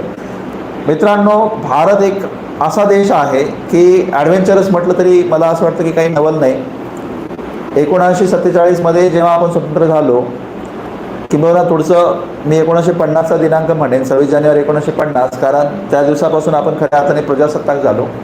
मित्रांनो, भारत पहिला देश आहे जगामध्ये की संपूर्ण लोकसंख्येला मतदानाचा अधिकार देणारा. मग महिला असतील किंवा कोणत्याही भेदभावाविना आपण मतदानाचा अधिकार सगळ्यांना दिलेला आहे. स्वित्झर्लंड, जो की पश्चिम युरोपातला अत्यंत प्रगत बनवणारा देश आहे मित्रांनो, खूप उशिराने महिलांना त्यांनी मतदानाचा अधिकार दिला होता. आपल्याकडे मात्र 1950मध्येच जेव्हा राज्यघटना लागू झाली तेव्हाच महिलांना मतदानाचा अधिकार सुद्धा दिला गेला होता. आणि कोणताही विचार न करता किंवा कोणताही भेद न ठेवता आपण तो मतदानाचा अधिकार, आपण प्रौढ मतदानाचा अधिकार जो आहे तो घेतलेला आहे. 18 वर्ष पूर्ण झालेली प्रत्येक व्यक्ती जी आहे ती मतदान करू शकते. अर्थात मतदान करण्याचा अधिकार हा पहिला राजकीय अधिकार आहे, कारण तुम्हाला मतदान करण्याचा अधिकार असला तरच निवडणूक लढवण्याचा अधिकार असतो. मतदान करण्याचा अधिकार असला तर, म्हणून तो अत्यंत महत्त्वाचा अधिकार आहे, राजकीय अधिकार आहे. आणि आपण आपल्या देशामध्ये मतदानाचा अधिकार धर्म, पंथ या कोणत्याही अभिनिवेशनावर सगळ्यांना समान दिला आहे. मग कोणी भारतातला सगळ्यात श्रीमंत माणूस असला आणि रस्त्यावरचा कोणीतरी अतिशय गरीब माणूस असला, या दोघांच्या मतांचं मूल्य समान आहे. मतांचं मूल्य हे तुमच्या श्रीमंतीवर किंवा तुमच्या गरिबीवर आधारलेलं नाही आहे, तर ते समान आहे. तुम्ही राष्ट्रपती असा, तुम्ही अतिशय गरीब माणूस असा, तुमच्या मताचं मूल्य सेम आहे, समान आहे. मित्रांनो, ह्या प्रकारची लोकशाही जी आहे ती आपण स्वीकारलेली आहे. त्याच्यामुळे आपण खऱ्या अर्थाने लोकशाही आहोत. आणि दुसरं, आज तर आपण जगातली सगळ्यात मोठी लोकशाही आहे. सगळ्यात मोठी लोकशाही कारण आपण दुसऱ्या क्रमांकाची लोकसंख्या आपल्याकडे आहे. चीन पहिल्या क्रमांकाच्या लोकसंख्येचा देश आहे, पण मात्र चीन साम्यवादी देश आहे. भारत लोकशाही आहे. त्या अर्थाने मी म्हटलं की भारत जगातली सगळ्यात मोठी लोकशाही आहे. आणि आपण अप्रत्यक्ष लोकशाही, संसदीय लोकशाही आपण स्वीकारलेली आहे. आता मित्रांनो, तुम्ही म्हणणार संसदीय लोकशाही आपण इंग्लंडकडनं घेतलेली आहे. आणि मग संसदीय लोकशाही जर इंग्लंडकडनं घेतली आहे तर मग ती लोकशाही आणि आपली लोकशाही याच्यामध्ये फरक काय आहे? तर मित्रांनो, फरक हा आहे की इंग्लंडची संसदीय लोकशाही ही प्रजासत्ताक नाही आहे, आपली संसदीय लोकशाही ही प्रजासत्ताक आहे. प्रजासत्ताक म्हणजे रिपब्लिक. मित्रांनो, जेव्हा देशाचा घटनात्मक प्रमुख हा जनतेने निवडून दिलेला असतो, मग तो अप्रत्यक्ष असो किंवा प्रत्यक्ष असो, ती जी लोकशाही आहे त्या लोकशाहीला आपण प्रजासत्ताक लोकशाही म्हणतो किंवा रिपब्लिकन डेमोक्रेसी म्हणतो. तर त्या टाईपची लोकशाही जी आहे ती आपण घेतलेली आहे. कारण इंग्लंडमध्ये इंग्लंडची राणी घटनात्मक प्रमुख आहे. तिथे इंग्लंडच्या राणीची निवड जनतेने केलेली नाही आहे, तिथे तिथल्या वंशानुगत पद्धतीने राणी घटनात्मक प्रमुख झालेली आहे. आपल्या देशामध्ये मात्र आपल्या देशाचा राष्ट्रपती जो आहे तो घटनात्मक प्रमुख असतो आणि राष्ट्रपतींची निवडणूक ही जनतेने अप्रत्यक्ष निवडणुकीने केलेली असते. अर्थात निवडणुकीने आपला राष्ट्रपती तिथे विराजमान होतो. म्हणून आपण जो आहे जनतेने आपला घटनात्मक प्रमुख निवडून दिलेला आहे, जनतेने निवडून दिलेला आहे, सत्ता प्रजेची आहे, म्हणून आपण प्रजासत्ताक आहोत किंवा रिपब्लिकन आहोत, हे लक्षात ठेवा. तर आपण रिपब्लिकन फॉर्म ऑफ डेमोक्रेसी घेतलेली आहे. इंग्लंडमध्ये रिपब्लिकन डेमोक्रेसी नाही आहे, हे अंडरस्टँड करा. किंवा प्रजासत्ताक लोकशाही नाही आहे. इंग्लंडमध्ये मोनार्चिकल डेमोक्रेसी आहे किंवा राजशाही लोकशाही आहे, हे लक्षात ठेवा. तर हे त्या शब्दांचे अर्थ मित्रांनो, त्यांच्यावर तुम्हाला प्रश्न विचारले जातात. म्हणजे मित्रांनो, सुरुवातीला जी प्रस्तावना होती आपल्या राज्यघटनेची त्याच्यामध्ये सार्वभौम, लोकशाही, गणराज्य एवढेच 3 शब्द होते. पण मात्र 42वी घटनादुरुस्ती झाली आणि 2 शब्द तिथे वाढले. त्या ओळीमध्ये सार्वभौम, समाजवादी, धर्मनिरपेक्ष, लोकशाही आणि गणराज्य हे शब्द तिथे आलेत. तर तुम्हाला हा क्रम जो आहे याच्यावर पण प्रश्न विचारला जाऊ शकतो. सार्वभौम, समाजवादी, धर्मनिरपेक्ष, लोकशाही, गणराज्य असा तो क्रम आहे. ते लक्षात ठेवा, कारण त्याच्यावर एकदा प्रश्न विचारला गेलेला आहे आणि मला वाटतं भविष्यातही कदाचित त्याच्यावर प्रश्न विचारला जाऊ शकतो. त्या शब्दांच्या अर्थावर प्रश्न विचारला जाऊ शकतो की त्यांचा अर्थ काय होतो. कारण आता मित्रांनो, आयोगाकडनं जे प्रश्न विचारले जातात त्यांचं म्हणजे त्यांचं उत्तर जे आहे ते आता इतकं सोपं राहिलेलं नाही आहे. तुम्हाला त्या शब्दांचा आशय जर पूर्णार्थाने माहिती असेल तरच तुम्हाला त्या प्रश्नांचं उत्तर देता येतं. म्हणून मी जे तुम्हाला सांगतोय की हे जे शब्द सांगितले म्हणजे सार्वभौम, तर त्यांचा अर्थ समाजवादी असेल, धर्मनिरपेक्ष असेल, लोकशाही असेल, त्यांचा पूर्णार्थाने अर्थ जाणून घेण्याचा प्रयत्न करा. मला वाटतं की तुम्हाला त्या ठिकाणी जर का प्रश्न विचारले गेले तर नक्कीच त्यांची उत्तर येतील. मी पुन्हा सांगतो, समाजवादी आणि धर्मनिरपेक्ष शब्द आपण 42व्या घटनादुरुस्तीने 1976मध्ये राज्यघटनेत समाविष्ट केलेले. त्याआधी प्रियांबलमध्ये ते शब्द नव्हते, म्हणजे प्रस्तावनेत ते शब्द नव्हते. पुढचा जो ॲस्पेक्ट आहे मित्रांनो, तिथे तीन प्रकारचे न्याय दिलेले आहेत. एक म्हणजे सामाजिक न्याय, आर्थिक न्याय आणि राजकीय न्याय. तुम्हाला त्याच्यावर प्रश्न विचारले जाऊ शकतात की आपल्या राज्यघटनेच्या उद्देशपत्रिकेत कोणत्या प्रकारच्या न्यायाची हमी दिलेली आहे. तर सामाजिक न्याय, राजकीय न्याय आणि आर्थिक न्याय. मित्रांनो, एक आणखी महत्त्वाची गोष्ट, राज्यघटनेच्या उद्देशपत्रिकेबद्दल जेव्हा प्रश्न येतात तेव्हा ते प्रश्न असे असतात की राज्यघटनेची उद्देशपत्रिका ही न्यायप्रविष्ट आहे का. न्यायप्रविष्ट आहे म्हणजे काय, हा शब्दप्रयोग जर तुम्ही वाचला असेल किंवा एखाद्या प्रश्नामध्ये, म्हणजे राज्यघटनेच्या उद्देशपत्रिकेत बऱ्याच उदात्त गोष्टींचा उहापोह केलेला आहे किंवा ते सांगितलेले आहेत. मग एखादा व्यक्ती असं म्हणेल की उद्देशपत्रिकेत ज्या गोष्टी सांगितलेल्या आहेत त्यांची अंमलबजावणी झाली नाही, मग अंमलबजावणी सरकारने केली नाही म्हणून कोणीतरी व्यक्ती सर्वोच्च न्यायालयात दाद मागू शकते किंवा उच्च न्यायालयात दाद मागू शकते. तर तशी दाद मागता येऊ शकते का. तर त्याबाबत कोणतीही दाद जी आहे तुम्ही कोणत्याही न्यायालयात मागू शकत नाहीत. म्हणूनच मी तुम्हाला म्हटलं की राज्यघटनेची उद्देशपत्रिका ही न्यायप्रविष्ट नाही आहे. राज्यघटनेच्या उद्देशपत्रिकेत सांगितलेल्या गोष्टी अंमलात आल्या नाहीत म्हणून तुम्ही कोणत्याही न्यायालयात जाऊ शकत नाही, कोणत्याही न्यायालयात नाही, सर्वोच्च न्यायालयातही नाही. त्यामुळेच आपल्या राज्यघटनेची उद्देशपत्रिका ही न्यायप्रविष्ट नाही. मग तुम्हाला माहीत आहे राज्यघटनेचा चौथा भाग जो आहे तो पण न्यायप्रविष्ट नाही आहे. त्याच्याही बाबत तुम्हाला सर्वोच्च न्यायालयात किंवा कोणत्याही न्यायालयात दाद मागता येत नाही. याचाच अर्थ राज्यघटनेची उद्देशपत्रिका ही तशीच आहे जसे की राज्यनीती मार्गदर्शक तत्व आहे. म्हणजे दोघांचं स्वरूप जे आहे ते मित्रांनो सारखंच आहे. तर हे पण लक्षात ठेवा. राज्यघटनेच्या उद्देशपत्रिकेच्या बाबत आणखी एक महत्त्वाचा प्रश्न वारंवार विचारला गेलेला आहे, तो राज्यघटनेचा भाग आहे का. मित्रांनो, राज्यघटनेचा भाग आहे किंवा नाही याबाबत जो प्रश्न आहे त्या प्रश्नाच्या संदर्भात बेरोबारी युनियनची केस जी आहे ती पहिलीच केस होती महत्त्वाची. त्या खटल्यामध्ये तेव्हाचे सरन्यायाधीश जे होते आपल्या सर्वोच्च न्यायालयाचे गजेंद्र गडकर म्हटले होते, न्यायाधीश गजेंद्र गडकर, राज्यघटनेच्या उद्देशपत्रिकेमध्ये अतिशय छान आशय सांगितलेला आहे. म्हणजे त्यांच्या भाषेत मी तुम्हाला सांगतो. आणि अतिशय उदात्त तत्त्वज्ञान जे आहे ते आपल्या राज्यघटनेच्या उद्देशपत्रिकेमध्ये सामावलेलं आहे. राज्यघटनेच्या उद्देशपत्रिकेने या ठिकाणी कल्याणकारी राज्याची संकल्पना अतिशय छानपणे प्रस्तावित केलेली आहे. पण तरीही उद्देशपत्रिका ही राज्यघटनेचा भाग नाही असं तेव्हा ते म्हटले होते. आणि सेलिब्रेटेड स्टेटमेंट आहे, गाजलेलं स्टेटमेंट आहे. नंतर मात्र मित्रांनो 1973चा खटला अतिशय गाजलेला तो म्हणजे केशवानंद भारती खटला. मित्रांनो, हा खटला अत्यंत महत्त्वपूर्ण आहे, 1973चा केशवानंद भारती खटला. आणि मित्रांनो, ह्या खटल्याच्या माध्यमातून पुढे जाऊन अनेक तत्वांचा जो आहे प्रारंभ झाला. आणि त्यातलं एक सगळ्यात मोठं तत्व जे आहे ते म्हणजे तुम्ही सगळे जाणतात, राज्यघटनेच्या मूलभूत संरचनेचा सिद्धांत. तर तो त्याचा आरंभ जो आहे तिथून सुरू झाला. त्यामुळे हा खटला अत्यंत महत्त्वाचा आहे. तर त्या खटल्यामध्ये अर्थात या खटल्याबद्दल आपण पुढे स्वतंत्र चर्चा करणार आहोत, त्याच्यामुळे मी आता जास्त सविस्तर त्या खटल्याबद्दल बोलत नाही. आता आपला विषय जो आहे तो राज्यघटनेच्या उद्देशपत्रिकेचा आहे.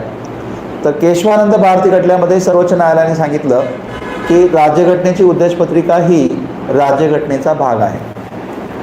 मित्रांनो, त्यांनी हे कशासाठी सांगावं किंवा काय कारणाने सांगितलं ते जर तुम्हाला मी सांगून दिलं तर कदाचित तुम्हाला ते लक्षात ठेवायला सोपं पडेल. मित्रांनो, 1971मध्ये 24वी घटनादुरुस्ती झाली होती आणि 25वी घटनादुरुस्ती झाली होती. आणि संसदेने सर्वोच्च न्यायालयाच्या गोलकनाथ खटल्याचा जो निकाल आहे तो निरस्त करून घटनादुरुस्तीचा अधिकार जो आहे तो आपला फार अमर्यादित आहे अशा प्रकारे तरतूद करण्याचा प्रयत्न केला होता.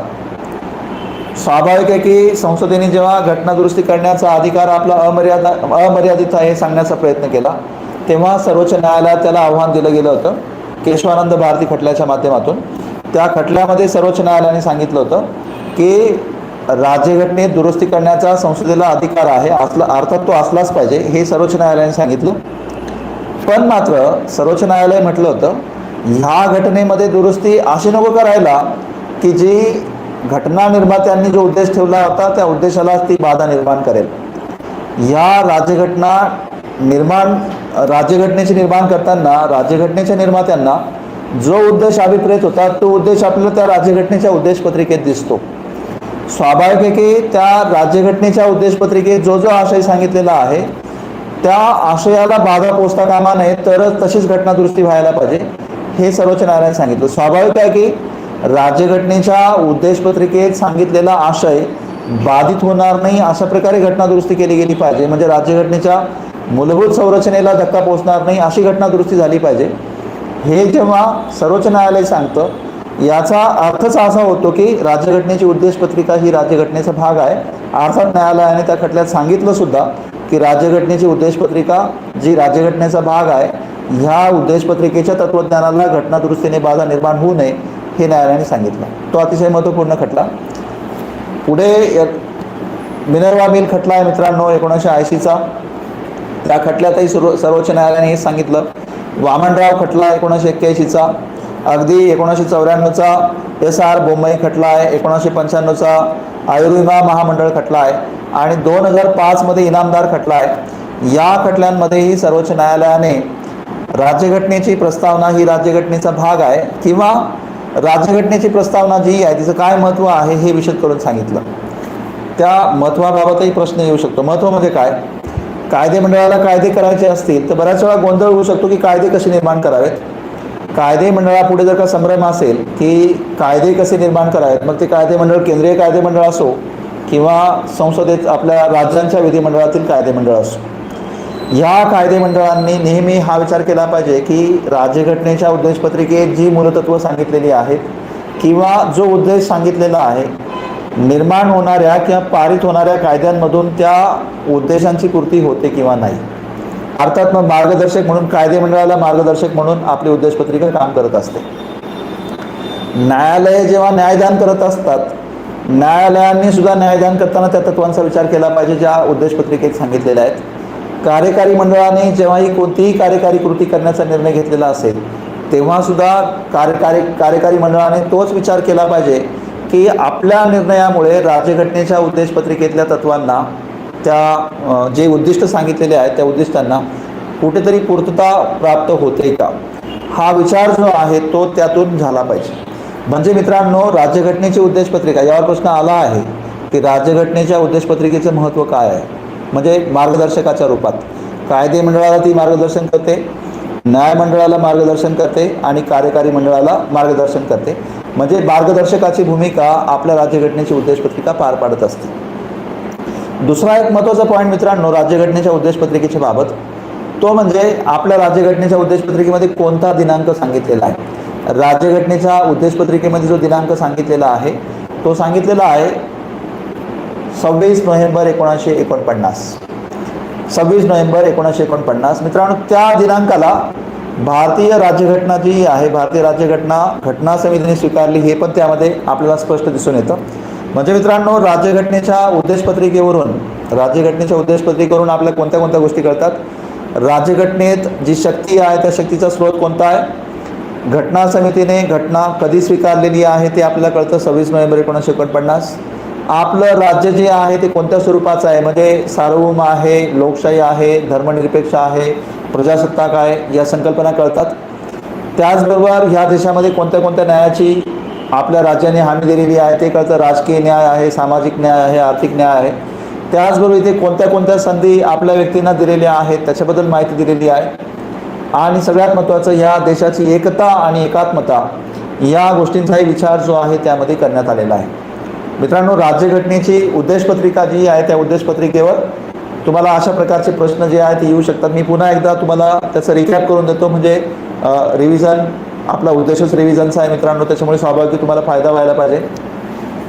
तर मित्रांनो, राज्यघटनेच्या उद्देशपत्रिकेचा ठराव कोणत्या तारखेला मांडला होता? 13 डिसेंबर 1946. कोणी मांडला होता? पंडित जवाहरलाल नेहरू. याच्यावर प्रश्न आलेला आहे.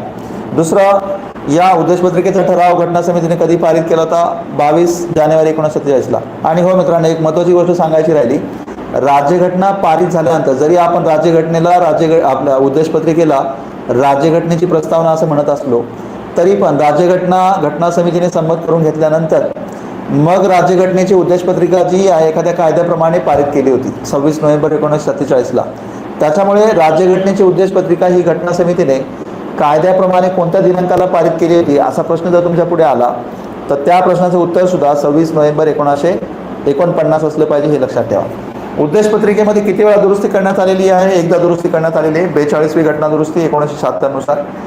स्वरण सिंग समितीच्या शिफारशीनुसार ती दुरुस्ती करण्यात आली होती.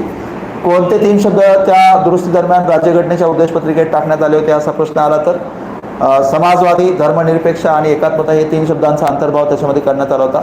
मी त्या सर्व शब्दांचा अर्थ पण तुम्हाला सांगितला. कोणत्या कोणत्या खटल्यांमध्ये, म्हणजे सर्वोच्च न्यायालयात चाललेल्या कोणत्या कोणत्या खटल्यांमध्ये या विषयांवर चर्चा झाली होती की घटना राज्यघटनेची उद्देशपत्रिका ही घटनेचा भाग आहे किंवा नाही. तर मित्रांनो, मी बेरुबारी युनियन खटला सांगितला 1959-60चा, 1973चा केशवानंद भारती खटला सांगितला, 1980चा तुम्हाला मिनर्वा मिल खटला सांगितला, 1991चा वामनराव खटला सांगितला, 1994चा SR बोमई खटला सांगितला, 1995चा आयुर्विमा महामंडळ खटला सांगितला आणि 2005चा इनामदार खटला सांगितला. जेव्हा की 93व्या घटना दुरुस्तीच्या माध्यमातून आपण आरक्षण जे आहे शैक्षणिक संस्थांमध्ये अनुसूचित जाती, अनुसूचित जमाती आणि इतर मागासवर्गीयांसाठी दिलं होतं, तेव्हा त्याला आव्हान दिलं गेलं होतं इनामदार खटल्याच्या माध्यमातून. आणि त्यावेळेस सर्वोच्च न्यायालयाने सांगितलं होतं की आपल्या राज्यघटनेची उद्देशपत्रिका तिचं महत्त्व काय आहे. तर एवढ्या सगळ्या घटकांवर मित्रांनो तुम्हाला उद्देशपत्रिकेच्या बाबत प्रश्न येऊ शकतात. एक पॉईंट महत्त्वाचा आणखी सांगायचा मी विसरलो, ते म्हणजे हे की राज्यघटनेची उद्देशपत्रिका ही राजनीती मार्गदर्शक तत्वांप्रमाणे आहे आणि त्याला न्यायालयात आव्हान देता येत नाही जर त्यातली तत्व कार्यान्वित झाली नाही तर. मित्रांनो, हे राज्यघटनेच्या उद्देशपत्रिकेबद्दलची मी रिव्हिजन तुमची करून घेतली. मला वाटतं की हे सगळे पॉईंट्स तुमचे क्लिअर झाले असतील. राज्यघटनेची उद्देशपत्रिका आपण अमेरिकेकडनं प्रेरित होऊन घेतलेली आहे, हे लक्षात ठेवा. मित्रांनो, आता पुढचा जो घटक आहे आपल्याला त्याच्यावर चर्चा करायची आहे आणि तो घटक आहे म्हणजे राज्यघटनेचा भाग 1. मित्रांनो, तो भाग 1 जो आहे राज्यघटनेचा, राज्यघटनेमध्ये मुख्य 22 भाग आहेत. त्यातल्या पहिल्या भागावर आज आपण चर्चा करू आणि त्या पहिल्या भागाचं नाव आहे संघराज्य प्रदेश. त्याच्यामध्ये 4 अनुच्छेद आहेत, अनुच्छेद 1, अनुच्छेद 2 आणि 3, 4. तर ह्या 4 अनुच्छेदांपैकी पहिला अनुच्छेद जास्त इम्पॉर्टंट आहे आणि तिसरा अनुच्छेद जो आहे तो जास्त इम्पॉर्टंट आहे आणि जास्त करून प्रश्न जे आहेत तुम्हाला त्याच्यावर जे आहेत येतात. आता ह्या घटकावर मित्रांनो बघा प्रश्न कोणते कोणते येऊ शकतात. एक म्हणजे आपल्या देशामध्ये आज जे 28 राज्य आहेत आणि 9 केंद्रशासित प्रदेश आहेत, तसं ह्या सगळ्या राज्यांची निर्मिती कालानुक्रमे होत आलेली आहे. मग आपल्याला प्रश्न जे आहेत याच्यावर येतात की आपले जे राज्य आहेत देशातली, त्यांच्यासाठी ज्या समित्या स्थापन करण्यात आल्या होत्या त्यांचं काही वेळा कालानुक्रम विचारला जाऊ शकतो. त्या समित्यांचे अध्यक्ष कोण होते प्रश्न याच्यावर विचारले जाऊ शकतात, किंवा त्या कोणत्या वर्षी नियुक्त करण्यात आल्या होत्या, किंवा त्या समित्यांनी काय काय शिफारशी आपल्या पुढे ठेवल्या होत्या प्रश्न याच्यावरही विचारले जाऊ शकतात. आपली राज्य कोणत्या कोणत्या वर्षी निर्माण झाली प्रश्न त्याच्यावर विचारले जातात. म्हणजे बऱ्याच वेळा जे आहे ते आपल्याला 4 ते 5 राज्य दिली जातात आणि त्या राज्यांची स्थापना वर्ष पुढे दिलेली असतात आणि आपल्याला त्या जोड्या लावायच्या असतात. ह्या स्वरूपाचे प्रश्न जे तुम्हाला येऊ शकतात किंवा विधानं येऊ शकतात. म्हणजे राज्यांची निर्मिती करण्याची जबाबदारी जी आहे ती कोणाची आहे, राज्यांच्या निर्मिती संदर्भातलं विधेयक जे आहे ते राष्ट्रपतींच्या परवानगीने मांडावं लागतं किंवा नाही, ते विधेयक जे आहे ते कोणत्या सदनात आधी मांडलं जातं किंवा नाही, याबाबतचे विधानं जी आपल्याला येऊ शकतात त्याच्यावर जी आहे मित्रांनो आपण आता थोडक्यात चर्चा करूया. मित्रांनो, अनुच्छेद 1 जो आहे आपल्या राज्यघटनेचा, त्या अनुच्छेदामध्ये ते म्हटलेलं आहे इंडिया हा राज्यांचा संघ असेल, किंवा इंग्रजीत सांगायचं तर India that is Bharat shall be union of states. हा जो शब्दप्रयोग आहे इंडिया आणि भारत, अलीकडे त्याच्यावर चर्चा पण झाल्यात की इंडिया म्हणायचं, भारत म्हणायचं, का हिंदुस्थान म्हणायचं. आता हा आपला तो वाद, त्या वादावर चर्चा करणं आपलं काम नाही आहे. दुसऱ्या विद्वानांवर आपण ते सोडून देऊया. सध्या आपण फक्त ह्या अनुच्छेदात जो आशय आहे आपण फक्त त्याच्यावरच बोलूया. म्हणजेच आपल्या राज्यघटनेमध्ये आपल्या देशाचं नाव सांगण्यात आलेलं आहे, इंडिया आणि भारत 2 नाव आहेत. घटना समितीत त्याच्यावर चर्चा झाली होती. आता राज्यांचा संघ असेल असं म्हटलेलं आहे, राज्यांचा संघ. राज्यांचा संघ जेव्हा आपण म्हणतो तिथे एक लक्षात घ्या की अर्थात मराठीमध्ये संघराज्य असा शब्दप्रयोग पण बऱ्याच ठिकाणी करण्यात आलेला आहे. पण मित्रांनो, खऱ्या अर्थाने संघराज्य हा शब्दप्रयोग जर म्हटला ना तर इंग्रजीत त्याला फेडरेशन असा शब्दप्रयोग म्हणतात, फेडरेशन. पण खरं संघराज्य जर म्हटलं ते अमेरिकेचं संघराज्य आहे. तो शब्दप्रयोग जो आहे तो मात्र आपल्या राज्यघटनेमध्ये अभिप्रेत नाही. म्हणजे फेडरेशन हा शब्दप्रयोग राज्यघटनेमध्ये कुठेही करण्यात आलेला नाही, किंवा संघराज्य हा शब्दप्रयोग जो आहे तो आपल्या राज्यघटनेत कुठेही करण्यात आलेला नाही. त्याऐवजी राज्यांचा संघ किंवा युनियन ऑफ स्टेट्स असा शब्दप्रयोग जो आहे तो करण्यात आलेला आहे, हे लक्षात घ्या. त्यानंतर आपल्या राज्यघटनेचा प्रदेश जो आहे तो कोणत्या कोणत्या घटकांचा मिळून बनलेला आहे. म्हणजे स्वाभाविक की आपल्या देशात जी राज्य आहेत ती आणि जे केंद्रशासित प्रदेश आहेत ते, त्याची माहिती जी आहे आपल्या राज्यघटनेच्या पहिल्या अनुच्छेदामध्ये दिलेली आहे. आणि मित्रांनो, त्या पहिल्या अनुच्छेदामध्ये ही पण गोष्ट सांगितलेली आहे की आपल्या त्या पहिल्या अनुच्छेदामध्ये एक गोष्ट सांगितलेली आहे, ती गोष्ट ही आहे, भारत भविष्यात जे प्रदेश संपादित करेल ते प्रदेशसुद्धा आपल्या देशाचे प्रदेश जे आहेत ते होऊ शकतील. म्हणजे मित्रांनो, राज्यघटनेच्या पहिल्या अनुच्छेदात हे सांगितलेलं आहे की भारत भविष्यात काही प्रदेश जे आहे ते संपादित करू शकेल आणि त्यांना भारताचा भाग बनवू शकेल. अर्थात मित्रांनो, आपण ॲग्रेशन हा आपला चीनसारखं ॲग्रेशन करणं हा आपला उद्देश नाही कधीच. चीन तरी अनेक देशांवर हक्क सांगतं की हे प्रदेश आमचे आहेत, ते प्रदेश आमचे आहेत. आपला तसा हक्क प्रस्थापित करण्याचा कोणताही हेतू नाही आहे. आपले सर्वजण जाणतात की 1947ला म्हणजे 15 ऑगस्ट 1947ला जरी आपण स्वतंत्र झालेलो असलो, पण पूर्ण अर्थाने आपण काय त्या दिवशी स्वतंत्र झालो नव्हतो. कारण मित्रांनो, तुम्ही जाणतात पोर्तुगीज भारतात येणारे पहिले होते, जाणारे शेवटचे होते. सर्वात जास्त काळ त्यांनी राज्य केलं होतं. म्हणजे खरं स्वातंत्र्य तर आपल्याला तेव्हा मिळालं जेव्हा भारतातून पोर्तुगीज निघून गेले तेव्हा. म्हणजेच दादरा नगर हवेली, गोवा यासारखे प्रदेश जे आहेत, जरी भारताच्या इतर भागाला स्वातंत्र्य मिळालं होतं तरी पण मात्र ते पारतंत्र्यात होतेच.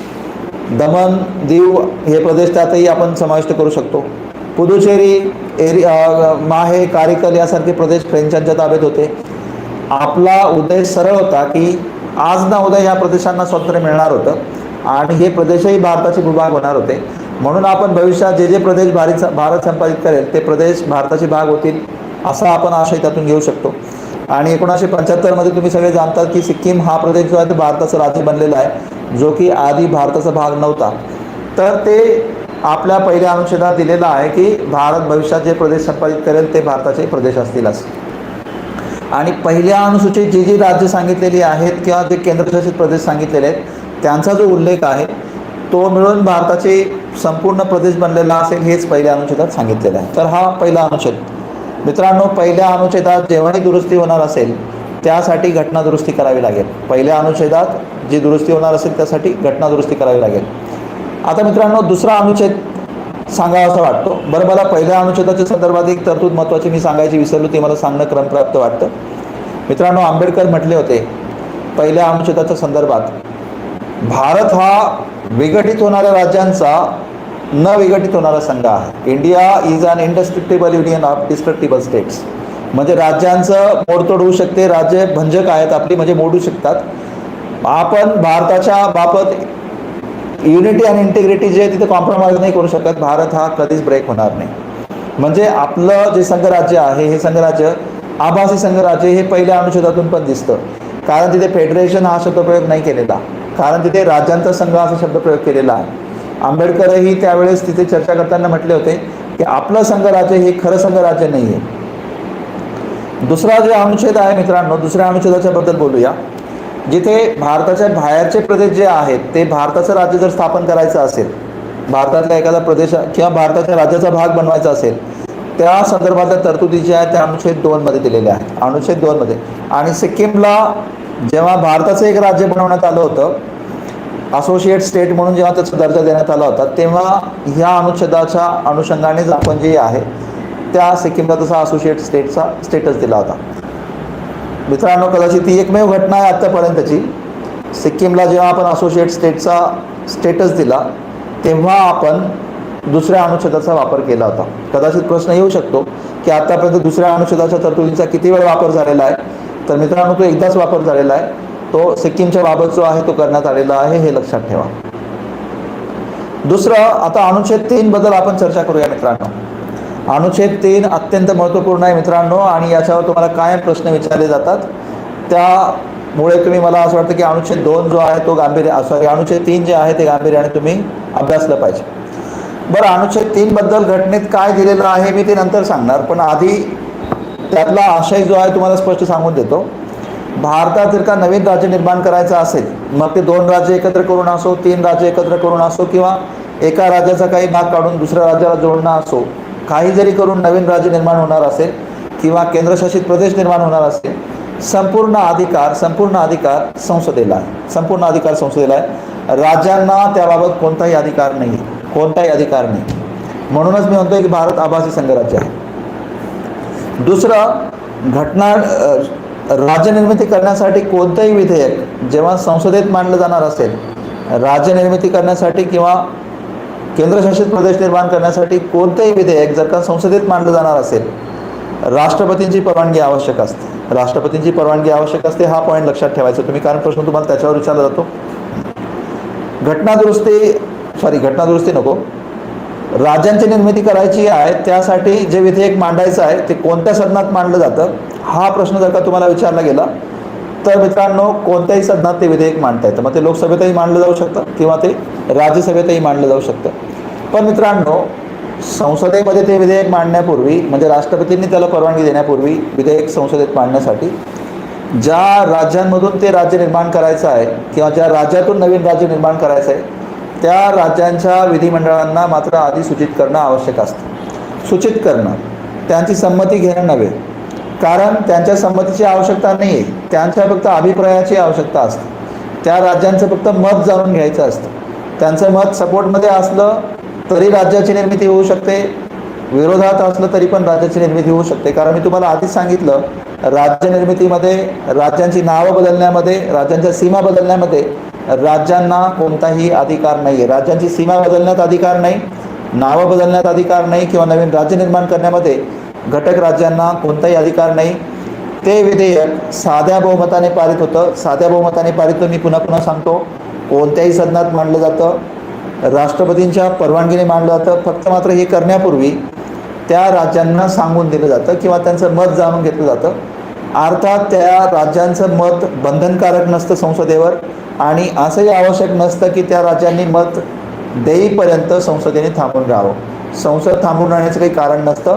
राष्ट्रपती संसदेत ते विधेयक मांडायची परवानगी देऊ शकतात जर विहित मुदतीत त्या राज्यांनी आपलं मत नोंदवलेलं नसेल तर. ही सगळी तरतूद जी मी तुम्हाला सांगितली ती अनुच्छेद 3 मध्ये आहे. म्हणजे बघा, अनुच्छेद 3 मध्ये काय काय आहे. जर नवीन घटक राज्यांची निर्मिती करायची असेल, असलेल्या राज्यांमधून राज्यांचं नाव बदलवायचं असेल, जे असेल त्यामधून, आता उदाहरण द्यायचं झालं तर आता पश्चिम बंगालचं नाव फक्त बांगला करावा म्हणून बांगलादेशच्या विधिमंडळाने संसदेकडे विनंती केलेली आहे, पण मात्र अजून संसदेने त्याच्यावर विचार केलेला नाही आहे. राज्यांच्या सीमा बदलवायच्या असतील तर मग एका राज्याचे समजा प्रदेश वाढवायचा किंवा दुसऱ्या राज्याचा कमी करायचा, तर स्वाभाविक आहे की सीमेमध्ये बदल जो आहे तो होणारच आहे. तर 3 गोष्टी, नवीन राज्यांची निर्मिती, सीमेत बदल आणि नावात बदल, या 3 गोष्टी जर का असतील तर 3ऱ्या अनुच्छेदानुसार जी याची तरतूद केली जाते. त्यासाठी जे विधेयक संसदेत मांडलं जाणार असतं, राष्ट्रपतींच्या परवानगीने ते मांडलं जाणार असतं. हे विधेयक संसदेमध्ये मांडलं जाण्यापूर्वी त्या राज्यांना त्यांचं मत काय आहे म्हणून सूचित केलं जातं. एका विशिष्ट कालावधीमध्ये त्या राज्यांची मतं राज्यांनी द्यावीत असं राज्यांना सांगितलं जातं, आणि राज्यांनी जर का ती मतं तशी दिलीत त्या कालावधीत, संसद एकतर ती मतं स्वीकारू शकतं किंवा ती मतं नाकारू शकतं. संसदेवर ते बंधन नाही आहे. विशिष्ट कालावधीत ती मतं जर राज्यांनी नाही दिली तर आवश्यक नाही की राष्ट्रपतींनी पुन्हा त्यांना वेळ वाढवून द्यावा. एकतर ते वाढवून देतील किंवा नाही पण वाढवून देणार, आणि साध्या बहुमताने ती विधेयक संसदेत पारित होईल. राष्ट्रपतींनी संमती दिली की त्या क्षणापासून एकतर त्या राज्याची निर्मिती होईल किंवा त्या राज्याचं नाव बदलेल किंवा त्या राज्याची सीमा बदलेल. आणि मित्रांनो, नवीन राज्यांची निर्मिती ही राज्यघटनेच्या अनुच्छेद 368 अंतर्गत घटना दुरुस्ती मानली जात नाही. नाव बदलवणं ही घटना दुरुस्ती मानली जात नाही, सीमा बदलवणं घटना दुरुस्ती मानली जात नाही. हा आशय अनुच्छेद 4 मध्ये दिलेला आहे. म्हणजे मी तुम्हाला 4ही अनुच्छेद सांगितले राज्यघटनेच्या पहिल्या भागमध्ये. पहिला अनुच्छेद जो आहे त्याच्यामध्ये इंडिया, दॅट इज भारत राज्यांचा, म्हणजे इंडिया म्हणजेच भारत राज्यांचा संघ असेल. त्याच्यातच आपण पाहिलं की इंडिया हे आभासी संघराज्य आहे, अविघटित असा संघ आहे विघटित होणाऱ्या राज्यांचा, आणि भविष्यात भारत जे प्रदेश संपादित करेल ते भारताचे भाग बनतील, ही पण तरतूद त्याच्यात करून दिलेली आहे. दुसरा अनुच्छेद जो आहे, बाहेरचे प्रदेश जर का भारतात घ्यायचे असतील त्यासाठीची तरतूद त्याच्यात दिलेली आहे. आणि मी तुम्हाला सांगितलं की कदाचित आत्तापर्यंत एकदाच फक्त त्यावर विचार केला गेलेला आहे, जेव्हा सिक्कीम भारताचा भाग बनला तेव्हा. अनुच्छेद 3 जे आहे त्यानुसार नवीन राज्यांची निर्मिती केली जाते, राज्यांच्या सीमा बदलवल्या जातात किंवा राज्याची नावं बदलली जातात. साध्या बहुमताने होतं. संसदेला त्यामध्ये सर्वाधिकार आहेत, राज्यांना कोणताही अधिकार नाही आहे. राष्ट्रपतींच्या परवानगीने ते मांडलं जात असतं. फक्त राज्यांना सूचित केलं जातं, पण मात्र राज्यांचं मत ना बंधनकारक असतं ना राष्ट्रपती बांधील आहेत त्याची वाट बघत बसायला. त्यांना वेळ देऊ शकतात किंवा ते नाकारू पण शकतात. आणि मित्रांनो, 4थ्या अनुच्छेदामध्ये हे दिलेलं आहे की जर अनुच्छेद 2 नुसार आणि अनुच्छेद 3 नुसार जर का नवीन राज्य स्थापन झालीत तर ते अनुच्छेद 368 अंतर्गत घटना दुरुस्ती मानली जाणार नाही. सरळ त्यामध्ये सांगितलेलं आहे. अर्थात काही अनुषंगिक बदल जे आहेत पहिल्या परिशिष्टातही होतात आणि 4थ्या परिशिष्टातही होतात. उदाहरण द्यायचं झालं नवीन राज्यांची निर्मिती झाली तर पहिल्या परिशिष्टात स्वाभाविकपणे बदल होणार आहेत, कारण पहिल्या परिशिष्टात राज्यांची यादी दिलेली असते आणि चौथ्या परिशिष्टातही बदल होणार असतो, कारण चौथ्या परिशिष्टात घटक राज्यांचं राज्यसभेतलं जे प्रतिनिधित्व आहे त्याच्याबद्दल तरतूद करून दिलेली आहे. स्वाभाविक ही दुरुस्ती तिथेही होणार असते. म्हणून जेव्हाही नवीन राज्यांची निर्मिती होते तेव्हा तेव्हा पहिल्या आणि चौथ्या परिशिष्टामध्ये दुरुस्ती होते. म्हणूनच ती दुरुस्ती अनुच्छेद 368 अंतर्गत घटना दुरुस्ती मानली जाणार नाही. ही तरतूद जी आहे ती अनुच्छेद 4 मध्ये करून दिलेली आहे. मित्रांनो, ह्या राज्यघटनेच्या पहिल्या भागाबद्दल मी तुम्हाला बोललो. आय होप की तुम्हाला ते अंडरस्टँड झालं असेल. तरी पण मी पुन्हा एकदा त्याचा रिकॅप करून देतो. पहिला भाग जो आहे तो अत्यंत महत्त्वाचा आहे. अनुच्छेदांच्या बद्दल अनुच्छेद 1, 2, 3, 4. तिसरा अनुच्छेद एकदम इम्पॉर्टंट आहे, महत्त्वाचा आहे. त्याच्यावर प्रश्न विचारले जातात. त्याच्यावर प्रश्न असा येतो की नवीन राज्यांच्या निर्मितीसंबंधी विधेयक कोणत्या सदनात मांडलं जातं? कोणत्याही सदनात मांडलं जाऊ शकतं. ते राष्ट्रपतींच्या परवानगीने मांडलं जातं का? हो, राष्ट्रपतींच्या परवानगीने मांडलं जातं. राज्यांना सूचित केलं जातं का? हो, राज्यांना सूचित करणं गरजेचं असतं. राज्यांची मतं बंधनकारक असतात का संसदेवर? नाही, बंधनकारक नसतात. एकतर संसद स्वीकारू शकते किंवा नाकारू शकते. साध्या बहुमताने पारित होते आणि ती घटना दुरुस्ती अनुच्छेद 368 अंतर्गत मानली जात नाही, एवढा पॉईंट. आंबेडकरांचं ते विधान की राज्य ही विघटित होऊ शकतात पण भारत कधी विघटित होऊ शकत नाही, हे त्या संदर्भात लक्षात ठेवायचं. पण मात्र याबाबत आणखी एक महत्त्वाचा पॉईंट आहे, तो म्हणजे 1920 मध्ये काँग्रेसने पहिल्यांदा ब्रिटिश सरकारकडे आग्रह केला होता की प्रांत रचना जी ते भाषेच्या आधारावर केली गेली पाहिजे. मित्रांनो, भारतात जे प्रांत होते ते ब्रिटिशांनी त्यांच्या सोयीसाठी निर्माण केले होते. त्यांच्या आर्थिक गरजा जे आहेत त्या सॅटिस्फाय होण्यासाठी, राष्ट्रवाद कसा खंडित होईल, भारतात त्यांचा जो राज्यकारभार जो आहे तो जास्तीत जास्त काळ कसा चालेल, ह्या सगळ्या गोष्टींचा विचार करून त्यांनी प्रांतांची निर्मिती केली होती. स्वाभाविक आहे की भारत जेव्हा स्वतंत्र होण्याच्या मार्गावर होता, आता राज्यांची किंवा प्रांतांची निर्मिती जी आहे ती आपल्या गरजांच्या अनुरूप आपण करणं आवश्यक होतं. आणि राष्ट्रीय काँग्रेसला हे 1920 पासून वाटत होतं की भारतातले जे प्रांत आहेत त्या प्रांतांची निर्मिती ही भाषेच्या आधारावर करावी. पुढे ही मागणी जी ते कंटिन्यू राहिली की भाषेच्या आधारावर आपण प्रांतांची रचना केली पाहिजे असं. मग जेव्हा आपण स्वतंत्र झालो आणि घटना समिती जेव्हा निर्माण झाली होती आपली, तेव्हा घटना समितीचे जे अध्यक्ष होते डॉक्टर राजेंद्र प्रसादांनी एका समितीची स्थापना केली होती. आणि तुम्हाला सगळ्यांना त्या समितीचं नाव माहिती आहे, एस के दार समिती. या समितीकडे एक काम दिलं होतं, ते हे की भारतात भाषावार प्रांत रचना करणं योग्य ठरेल का. मित्रांनो, त्या समितीने जो रिपोर्ट आपला दिला, जो अहवाल दिला, त्या अहवालामध्ये भाषावार प्रांत रचना करणं जे ते संयुक्तिक नाही असं आपलं मत दिलं होतं. या समितीच्या ज्या शिफारशी होत्या त्या शिफारशींचा अभ्यास करायला जवाहरलाल नेहरू, वल्लभभाई पटेल आणि पटाभी सीतारामय्या या तिघांच्या सदस्यतेखाली एक समिती स्थापन झाली होती. JVP समिती आपण त्याला म्हणतो. ह्या JVP समितीने दार समितीच्या शिफारशींचा अभ्यास केला की भाषावार प्रांतरचना व्यवहार्य आहे किंवा नाही या संदर्भात. मात्र त्या दरम्यान मित्रांनो, तत्कालीन जो तेलुगू भाषिक प्रदेश आहे त्या प्रदेशात आंदोलन सुरू झालं की आम्हाला भाषेच्या आधारावर एक राज्य निर्माण करावं आमच्यासाठी म्हणून. तेलुगू भाषिक लोकांना असं वाटायला लागलं की दर समितीच्या शिफारशींना मुद्दाम दिरंगाई करण्यासाठी कदाचित सरकारने ह्या समितीची स्थापना करण्याचं नाटक केलं असावं. पण मात्र आंदोलन तीव्र व्हायला लागलं तेलंगणा प्रदेशातलं. आणि हे आंदोलन जेव्हा तीव्र होत गेलं तेव्हा P. श्रीरामलू नावाच्या एका व्यक्तीने मित्रांनो तिथे फास्ट अँड टू डेथ केला, तर त्याचा मृत्यू झाला. आणि त्यामुळे आंदोलन हिंसक होईल की काय ही सरकारला भीती वाटली. आणि त्यांनी मग घाईघाईने 1953 मध्ये त्या भाषिक आधारावर राज्य मागणाऱ्यांची ती मागणीची मान्य केली. आणि तेलुगू भाषा हा आधार घेऊन भारतातलं पहिलं राज्य भाषिक आधारावर निर्माण झालं 1953 मध्ये, आंध्र प्रदेश. पण मात्र सरकारला वाटलं की नाही, हा विषय खरंच गंभीर आहे, आपण एका समितीची पुन्हा स्थापना केली पाहिजे. आणि मग फजल अली यांच्या अध्यक्षतेखाली पुन्हा समिती स्थापन झाली की हे व्यवहार्य आहे का भाषिक आधारावर आपण राज्य निर्माण करणं. 1953 मध्ये समिती स्थापन झाली. या समितीने 1955 मध्ये मित्रांनो आपला अहवाल दिला की भाषिक आधारावर राज्य निर्माण करणं व्यवहार्य आहे किंवा नाही. मित्रांनो, फजल अली आयोगाने सुद्धा हेच सांगितलं की भाषा हा आधार असूच नाही पहिला, 5,000 भाषा आहेत मित्रांनो आपल्या देशात. प्रत्येक ठिकाणी नवीन राज्यांची मागणी व्हायला लागली तर कसं व्हायचं. फजल अली आयोगाने हेच पॉईंट आउट केलं होतं. प्रशासनिक व्यवहार्यता आपण आधी पाहिली पाहिजे, फारच अडचण असेल तर भाषेला शेवटचं स्थान दिलं पाहिजे, हे त्यांनी सांगितलं होतं. त्याच्यामुळे आपण त्या फजल अली आयोगाच्या शिफारशींचा विचार 1956 पहिल्यांदा केला. 1956 त्या आयोगाने म्हणजे फजल अली आयोगाने सांगितलं होतं 14 घटक राज्यांची निर्मिती करा, 6 केंद्रशासित प्रदेशांची निर्मिती करा. तेव्हा सगळ्या पुनर्रचना करून राज्यांच्या आणि आपण 14 घटक राज्य आणि 6 केंद्रशासित प्रदेश निर्माण केले आणि त्याला इफेक्टिव्ह करण्यासाठी 7वी घटनादुरुस्ती 1956 पारित केली. आणि मग तेव्हापासून 14 घटक राज्य आणि 6 केंद्रशासित प्रदेश निर्माण झाले. मित्रांनो, पुढे जाऊन वेळोवेळी मग पुन्हा त्या राज्यांच्या संरचनेत बदल झाला. पुढे महाराष्ट्राची निर्मिती झाली, इतर राज्यांची निर्मिती झाली आणि आज आपण पाहतो मित्रांनो, आपल्या देशामध्ये 28 राज्य आणि 9 केंद्रशासित प्रदेश जे आहेत ते अस्तित्वात आहेत. तर तुम्हाला प्रश्न याच्यावर विचारले जाऊ शकतात की कोणत्या कोणत्या आयोगांची स्थापना त्याच्यामध्ये करण्यात आली होती. जेव्हा वेगवेगळ्या प्रकारचे आयोग जे ते स्थापन झाले होते त्या आयोगांच्या शिफारशी काय होत्या. दार आयोग होते, JVP आयोग होता, फजल अली आयोग होता.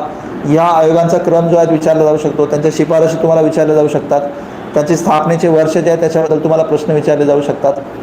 मित्रांनो, प्रश्न तुम्हाला या गोष्टीवरही विचारले जाऊ शकतात की ब्रिटिशांचा म्हणजे रिस्पॉन्स त्याच्याबद्दल कसा होता. जेव्हा की 1920च्या काळातलं मी तुम्हाला सांगितलं की काँग्रेसने पहिल्यांदा मागणी केली होती की भाषावार प्रांत रचना झाली पाहिजे असं.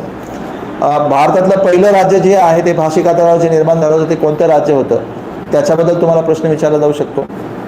आणि आता तर मित्रांनो तो हॉट टॉपिक आहे. हॉट टॉपिक मी या कॉन्टेक्स्टमध्ये म्हणतोय. जम्मू काश्मीर हे एक सुरुवातीला राज्य होतं मित्रांनो. जम्मू काश्मीर जोपर्यंत एक स्वतंत्र राज्य होतं तेव्हा आपल्या देशामध्ये 29 राज्य आणि 7 केंद्रशासित प्रदेश होते. पण तुम्ही 370व्या अनुच्छेदाच्या तरतुदीच्या संदर्भात जर पाहिलं तर तो 370व्या अनुच्छेदाच्या बऱ्याचशा तरतुदी रद्द करून टाकणं म्हणजे ऑलमोस्ट पूर्ण अनुच्छेदच रद्द झाला असं म्हटलं तरी चालेल. आता जम्मू काश्मीर ते राज्य नाही उरलेलं जे पूर्वी तसं राज्य होतं. आता त्याचं स्वतंत्र राज्य म्हणून जो स्टेटस आहे तो कॅन्सल झाला आणि त्याचं 2 केंद्रशासित प्रदेशांमध्ये विभाजन झालं. स्वाभाविक आहे की एक राज्य कमी झालं आपलं आणि दुसऱ्या बाजूला जे 7 केंद्रशासित प्रदेश होते त्यांच्यामध्ये 2 केंद्रशासित प्रदेशांची भर पडली म्हणजे 9 केंद्रशासित प्रदेश जे आहेत आपले निर्माण झालेत. तर मित्रांनो, आज मी तिला पाहिलं तर आपल्याकडे 28 राज्य आणि 9 केंद्रशासित प्रदेश 9 केंद्रशासित प्रदेश आणि 28 राज्य आहेत आपल्याकडे. तर मित्रांनो, हा जो नवीन ॲस्पेक्ट आहे त्याच्यावर जे आहे स्वाभाविकपणे तुम्हाला प्रश्न विचारला जाऊ शकतो अनुच्छेद 370च्या कॉन्टेक्स्टमध्ये. मित्रांनो, माझ्याकडनं बोलताना चूक झाली असेल तर ती असं की 28 राज्य आहेत आणि 9 केंद्रशासित प्रदेश जे आहेत आपल्याकडे आत्ताच्या कॉन्टेक्स्टमध्ये आहेत. घाईघाईत माझ्याकडनं बोलताना कदाचित 28, 9 किंवा 29 या कॉन्टेक्स्टमध्ये चूकभूल झाली असेल तर मी दिलगिरी व्यक्त करतो मित्रांनो. तर पुन्हा मी रेक्टिफाय करून घेतो. 28 राज्य आणि 9 केंद्रशासित प्रदेश जे आहेत आजच्या घडीला आपल्याकडे आहेत. तर मित्रांनो, ह्या घटकावर जे वेगवेगळे प्रश्न विचारले जाऊ शकतात ते मी तुमच्याबरोबर चर्चा केली. मी पुन्हा एकदा त्याचा रिकॅप करून देतो. पहिला भाग जो आहे राज्यघटनेचा त्यात 4 अनुच्छेद आहेत. पहिल्या अनुच्छेदामध्ये इंडिया म्हणजेच भारत राज्याचा संघ असेल. त्या अनुच्छेदामध्ये भविष्यात भारत कोणते प्रदेश बाहेरून संपादित करेल तर ते भारताचा भाग बनेल याबद्दलही चर्चा आहे. भारताच्या प्रदेशामध्ये कशा कशाचा समावेश आहे आणि कोणत्या कोणत्या घटकांचा मिळून बनलेला आहे त्याच्याबद्दलची माहिती जी आहे त्या ठिकाणी देण्यात आलेली आहे. तर तो पॉईंट जो तो पहिल्या अनुच्छेदात भारताच्या बाहेरील प्रदेश जर घ्यायचे असतील तर त्यासाठी अनुच्छेद 2 जे आहे त्या संदर्भात तरतूद आहे. अनुच्छेद 3 जो आहे भारतात जे प्रदेश आहेत त्या राज्यांच्या त्यातून नवीन राज्यांची निर्मिती करायची असेल, राज्यांच्या सीमा बदलावायच्या असतील, राज्यांची नाव बदलावायची असतील तर अनुच्छेद 3 मध्ये माहिती आहे. अनुच्छेद 4 मध्ये ही माहिती देण्यात आलेली आहे की अनुच्छेद 2 मुळे आणि अनुच्छेद 3 मुळे जे बदल होतात. अनुच्छेद 2 मुळे नवीन प्रदेश येतात, अनुच्छेद 3 मुळे नवीन राज्य निर्माण होतात. स्वाभाविक की हे काही जरी झालं तरी आपल्या पहिल्या परिशिष्टामध्ये आणि चौथ्या परिशिष्टामध्ये बदल तर होणारच. हे बदल जे आहेत ते राज्यघटनेच्या अनुच्छेद 368 अंतर्गत घटनादुरुस्ती मानलं जाणार नाहीत हे सांगण्यासाठी अनुच्छेद 4 आहे. आणि मी तुम्हाला सांगितलं भाषावार प्रांत रचनेची सुरुवात किंवा मागणी 1920 पासून झाली, काँग्रेसने केली. दर आयोगाची स्थापना करण्यात आली, डॉक्टर राजेंद्र प्रसाद यांच्या माध्यमातून ती करण्यात आली होती. त्या शिफारशींना त्यांचा अभ्यास करण्यासाठी JVP आयोगाची स्थापना करण्यात आली. पुढे जाऊन जे आहे आंध्र प्रदेशात एक हिंसक आंदोलन सुरू झालं. पी श्रीरामुलू नावाच्या व्यक्तीने मग तिथे आत्महत्या करून घेतली. त्यामुळे हिंसक आंदोलन होणार म्हणून सरकारने आंध्र प्रदेश नावाची निर्मिती जी आहे राज्याची निर्मिती केली तेलुगू भाषेच्या आधारावर. फजल अली आयोगाची स्थापना केली आणि फजल अली आयोगाच्या शिफारशी पुढे 1955 सादर झाल्यावर राज्य पुनर्रचना कायदा पारित करण्यात आला आणि त्यानुसार 14 घटक राज्य आणि 6 केंद्रशासित प्रदेशांची निर्मिती करण्यात आली आणि नंतर पुढे कालानुक्रमे इतर राज्यांची निर्मिती मित्रांनो करण्यात आली. तर ह्या सगळ्या घडामोडींवर तुम्हाला प्रश्न विचारले जाऊ शकतात. मला वाटतं तुम्ही ह्या सगळ्या दृष्टिकोनातून जर तयारी केली तर ह्या घटकावर येणारे प्रश्न तुम्हाला चांगल्या प्रकारे अभ्यासता येतील. मित्रांनो, आता राज्यघटनेचा भाग 2 जो आहे आपण त्याच्याबद्दल बोलूया. नागरिकत्व. अनुच्छेद 5 ते अनुच्छेद 11 पर्यंत अनुच्छेद त्याच्यामध्ये दिलेले आहेत. मित्रांनो चर्चेत राहिलेला घटक आहे. CAAच्या संदर्भात नागरिकत्व दुरुस्ती कायदा सतत चर्चेत होता. ठीक आहे की कोरोनाने त्याच्यावर काही काळ पडदा टाकला, पण कदाचित कोरोना गायब झाला तर तो पडदा हटायला वेळ लागणार नाही, हे पण तेवढंच खरं आहे. त्याच्यामुळे जेव्हाही परीक्षा होतील मला असं वाटतं की त्याच्यावर प्रश्न तर संभवतातच. म्हणून मित्रांनो आपण त्याच्यावरही चर्चा करूया. भाग 2 वर राज्यघटनेचा जो नागरिकत्व किंवा सिटिझनशिप आहे त्याच्याबद्दल बघा काय काय प्रश्न आलेत आतापर्यंत. नागरिकत्व ही संकल्पना, नागरिक म्हणजे काय, एलियन म्हणजे काय, सिटिझन आणि एलियनमधला डिफरन्स जो आहे त्याच्यावर तुम्हाला प्रश्न येऊ शकतात. दुसरं, नागरिकत्व ही संकल्पना आपण कोणत्या देशाकडनं घेतली आहे? आपण एकेरी नागरिकत्व घेतलं आहे की दुहेरी नागरिकत्व घेतलं आहे? NRI काय आहे? ड्युअल सिटिझनशिप किंवा दुहेरी नागरिकत्व काय संकल्पना आहे? किंवा पर्सन्स ऑफ इंडियन ओरिजिन काय, म्हणजे मूळ भारतीय वंशाचे लोक काय आहेत? आत्ता जी दुरुस्ती करण्यात आलेली आहे CAA म्हणजे नागरिकत्व दुरुस्ती कायदा, ती नेमकी काय आहे? बरं, ही नागरिकत्व कायद्यात झालेली दुरुस्ती घटना दुरुस्ती आहे का? हा पण मोठा प्रश्न जो आहे काही विद्यार्थ्यांच्या मनात आहे. त्या अनुच्छेदांशी संबंधित जे मी 5 ते 11 पर्यंत अनुच्छेद सांगितले त्याच्यामध्ये जो आशय आहे त्याच्यातला अनुच्छेद 5, अनुच्छेद 9, 10 फार इम्पॉर्टंट आहेत. तर ह्या सगळ्या गोष्टींची आपण चर्चा यामध्ये करूया. मित्रांनो, इंग्लंडकडनं आपण एकेरी नागरिकत्वाची संकल्पना घेतलेली आहे. हे सुद्धा एकात्म राज्य पद्धतीचं उदाहरण आहे. एकात्म म्हणजे युनिटरी गव्हर्नमेंट, जिथे केंद्र शासन प्रबळ असतं. अमेरिकेमध्ये 2 नागरिकत्व आहेत. एक राज्यांचं पण नागरिकत्व आहे आणि एक संपूर्ण देशाचं पण नागरिकत्व आहे. आपल्या देशात तसं नाही आहे. आपल्या देशात संपूर्ण भारत, तो तामिळ माणूस असेल, तो राजस्थानचा असेल, गुजरातचा असेल, बंगालचा असेल, सगळेच्या सगळे भारतीय आहेत. हे ठीक आहे की आपण अलंकारिक भाषेत म्हणतो की मराठी पाऊल पडते पुढे, गुजराती पाऊल, बंगाली माणूस, राजस्थानी माणूस. मित्रांनो, ते फक्त रिजनल आयडेंटिटी आहेत, पण नागरिकत्व आपल्या देशाचं एकच आहे, भारतीय नागरिकत्व. आपण भारतीय आहोत. आपण इंग्लंडकडनं एकेरी नागरिकत्व घेतलं आहे आणि त्या एकेरी नागरिकत्वाची संकल्पना जर का आपण विचारात घेतली तर तिथून आपण एकात्म शासन व्यवस्था आपली दिसते.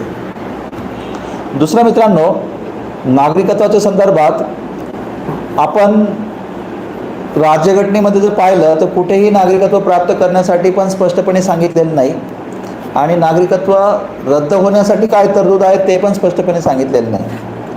1955 मध्ये संसदेने कायदा केला, नागरिकत्व कायदा 1955.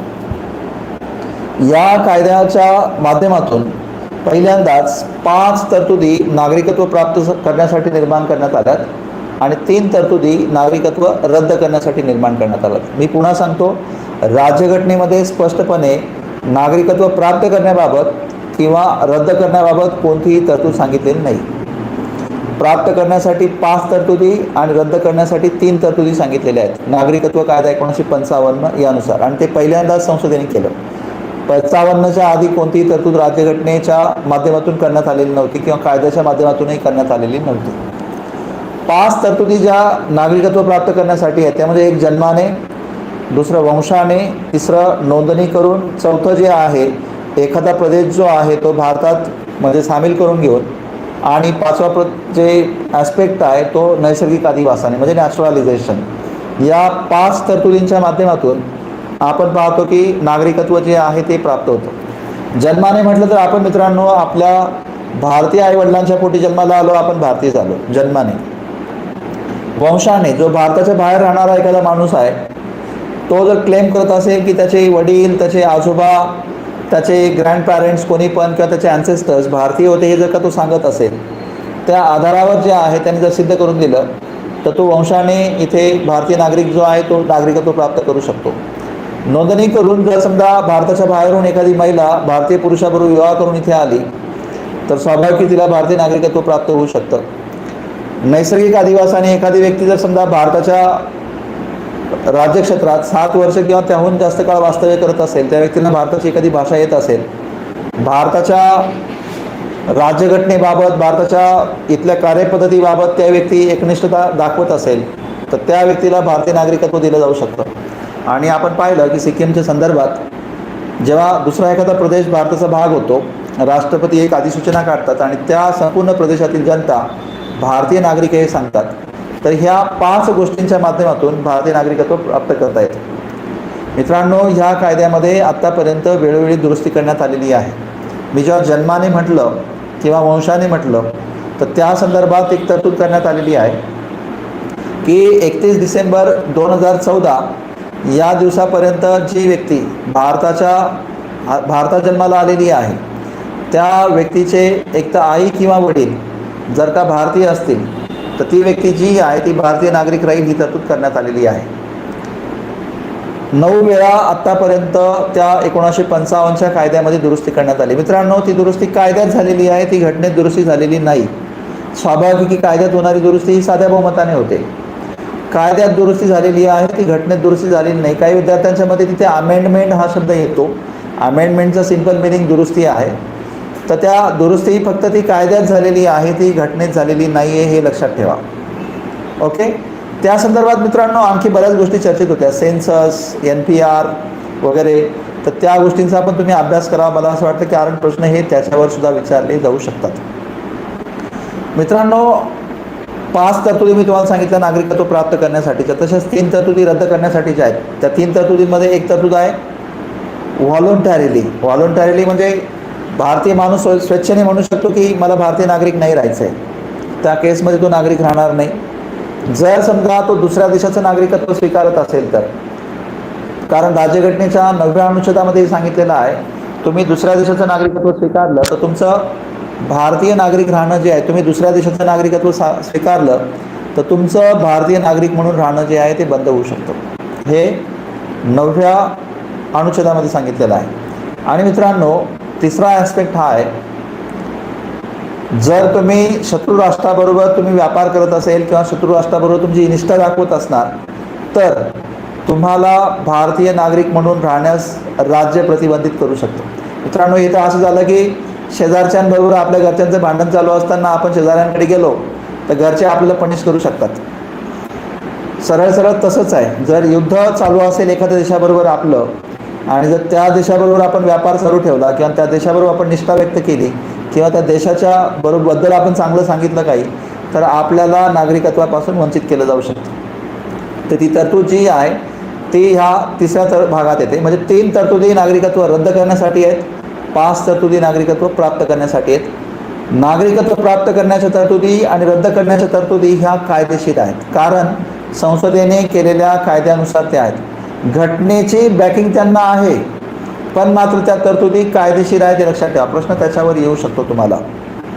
त्यानंतर मित्रांनो, आत्तापर्यंत जे प्रश्न आले त्याच्याबद्दल पण चर्चा करूया.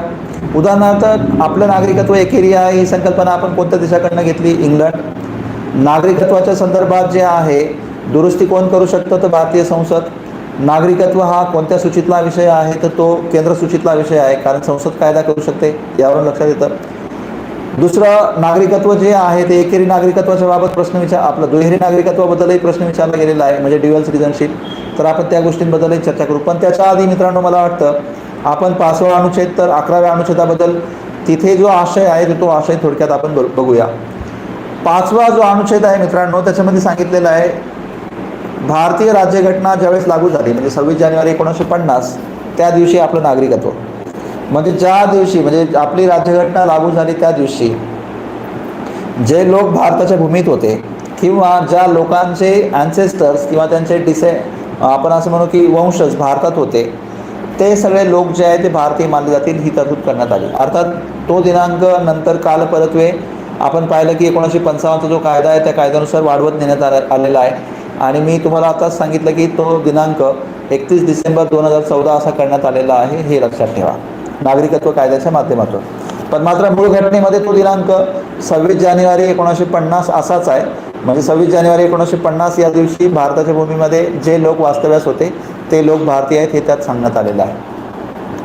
अनुच्छेद 6 जो आहे त्याच्यामध्ये तरतूद आहे भारत आणि पाकिस्तान यांची जेव्हा फाळणी झाली, आपल्याला माहिती आहे की स्वातंत्र्याच्या पार्श्वभूमीवर भारत आणि पाकिस्तान हे दोन देश निर्माण झालेत.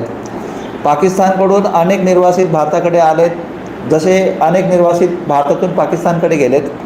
तर जे लोक भारतात आले पाकिस्तानकडून त्यांच्या नागरिकत्वासंदर्भातल्या तरतुदी ज्या आहेत त्या अनुच्छेद 6 मध्ये आहेत आणि ज्या व्यक्ती भारतातून पाकिस्तानकडे गेलेल्या आहेत त्यांच्या संदर्भात नागरिकत्वाचे काही इश्यू असतील तर त्यांच्या संदर्भातली तरतूद अनुच्छेद 7 मध्ये दिलेली आहे.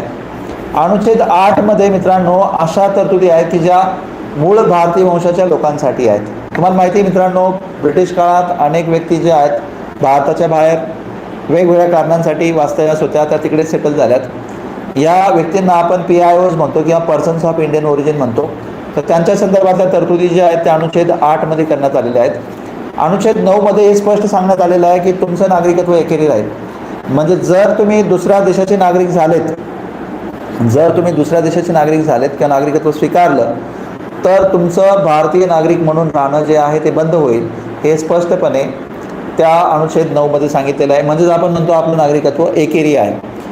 सिंगल सिटिझनशिपचा अर्थ जो आपण घेतो ना तो ह्या अनुच्छेद 9 वरून घेतो. अनुच्छेद 10 मध्ये सांगितलेलं आहे की संसद जोपर्यंत नवीन कुठली अधिसूचना काढत नाही तोपर्यंत आपण भारतीय आहोत तर भारतीय नागरिक आहोत. संसदेने कुठली नवीन अधिसूचना काढेपर्यंत आपण भारतीय नागरिक राहू. म्हणजे नागरिकत्वाचे सातत्य अनुच्छेद 10. आणि अनुच्छेद 11 मध्ये असं सांगितलेलं आहे की नागरिकत्वाबाबत ज्या ज्या तरतुदी करण्याच्या गरजा पडतील किंवा आवश्यकता पडेल त्या सगळ्या आवश्यकता करायला संसदेला कोणताही प्रतिबंध असणार नाही. अर्थात संसदेने त्यासाठीच मग 1955चा जो नागरिकत्व कायदा जो आहे तो केलेला आहे आणि वेळोवेळी त्या कायद्यामध्ये दुरुस्ती पण केलेली आहे. मी तुम्हाला सांगितलं की 9 वेळा ती दुरुस्ती जी आहे संसदेमध्ये नागरिकत्व कायद्यामध्ये करण्यात आलेली आहे. नागरिकत्व कायदा 5 प्रकारे नागरिकत्व प्राप्त करण्याची तरतूद सांगतो. 3 तरतुदी ह्या रद्द करण्याबाबत सांगतो, हे लक्षात ठेवा. मित्रांनो, कोणत्याही देशामध्ये 2 प्रकारचे लोक असतात, नागरिक आणि दुसरं एलियन्स. नागरिक म्हणजे आपल्या देशाचे लोक, आपल्या घरातले लोक. एलियन्स म्हणजे शेजारच्या घरातले लोक किंवा शेजारच्या देशातले लोक. एलियन्सना इथे काही अधिकार नाही आहेत, नागरिकांना मात्र ऑलमोस्ट सगळे अधिकार असतात. आता उदाहरण द्यायचं झालं मित्रांनो, राज्यघटनेच्या अनुच्छेद 15 अंतर्गत, 16 अंतर्गत, 19 अंतर्गत, 29 आणि 30 अंतर्गत, मी अनुच्छेद पुन्हा सांगतो, 15, 16, 19, 29 आणि 30 हे 5 अनुच्छेद.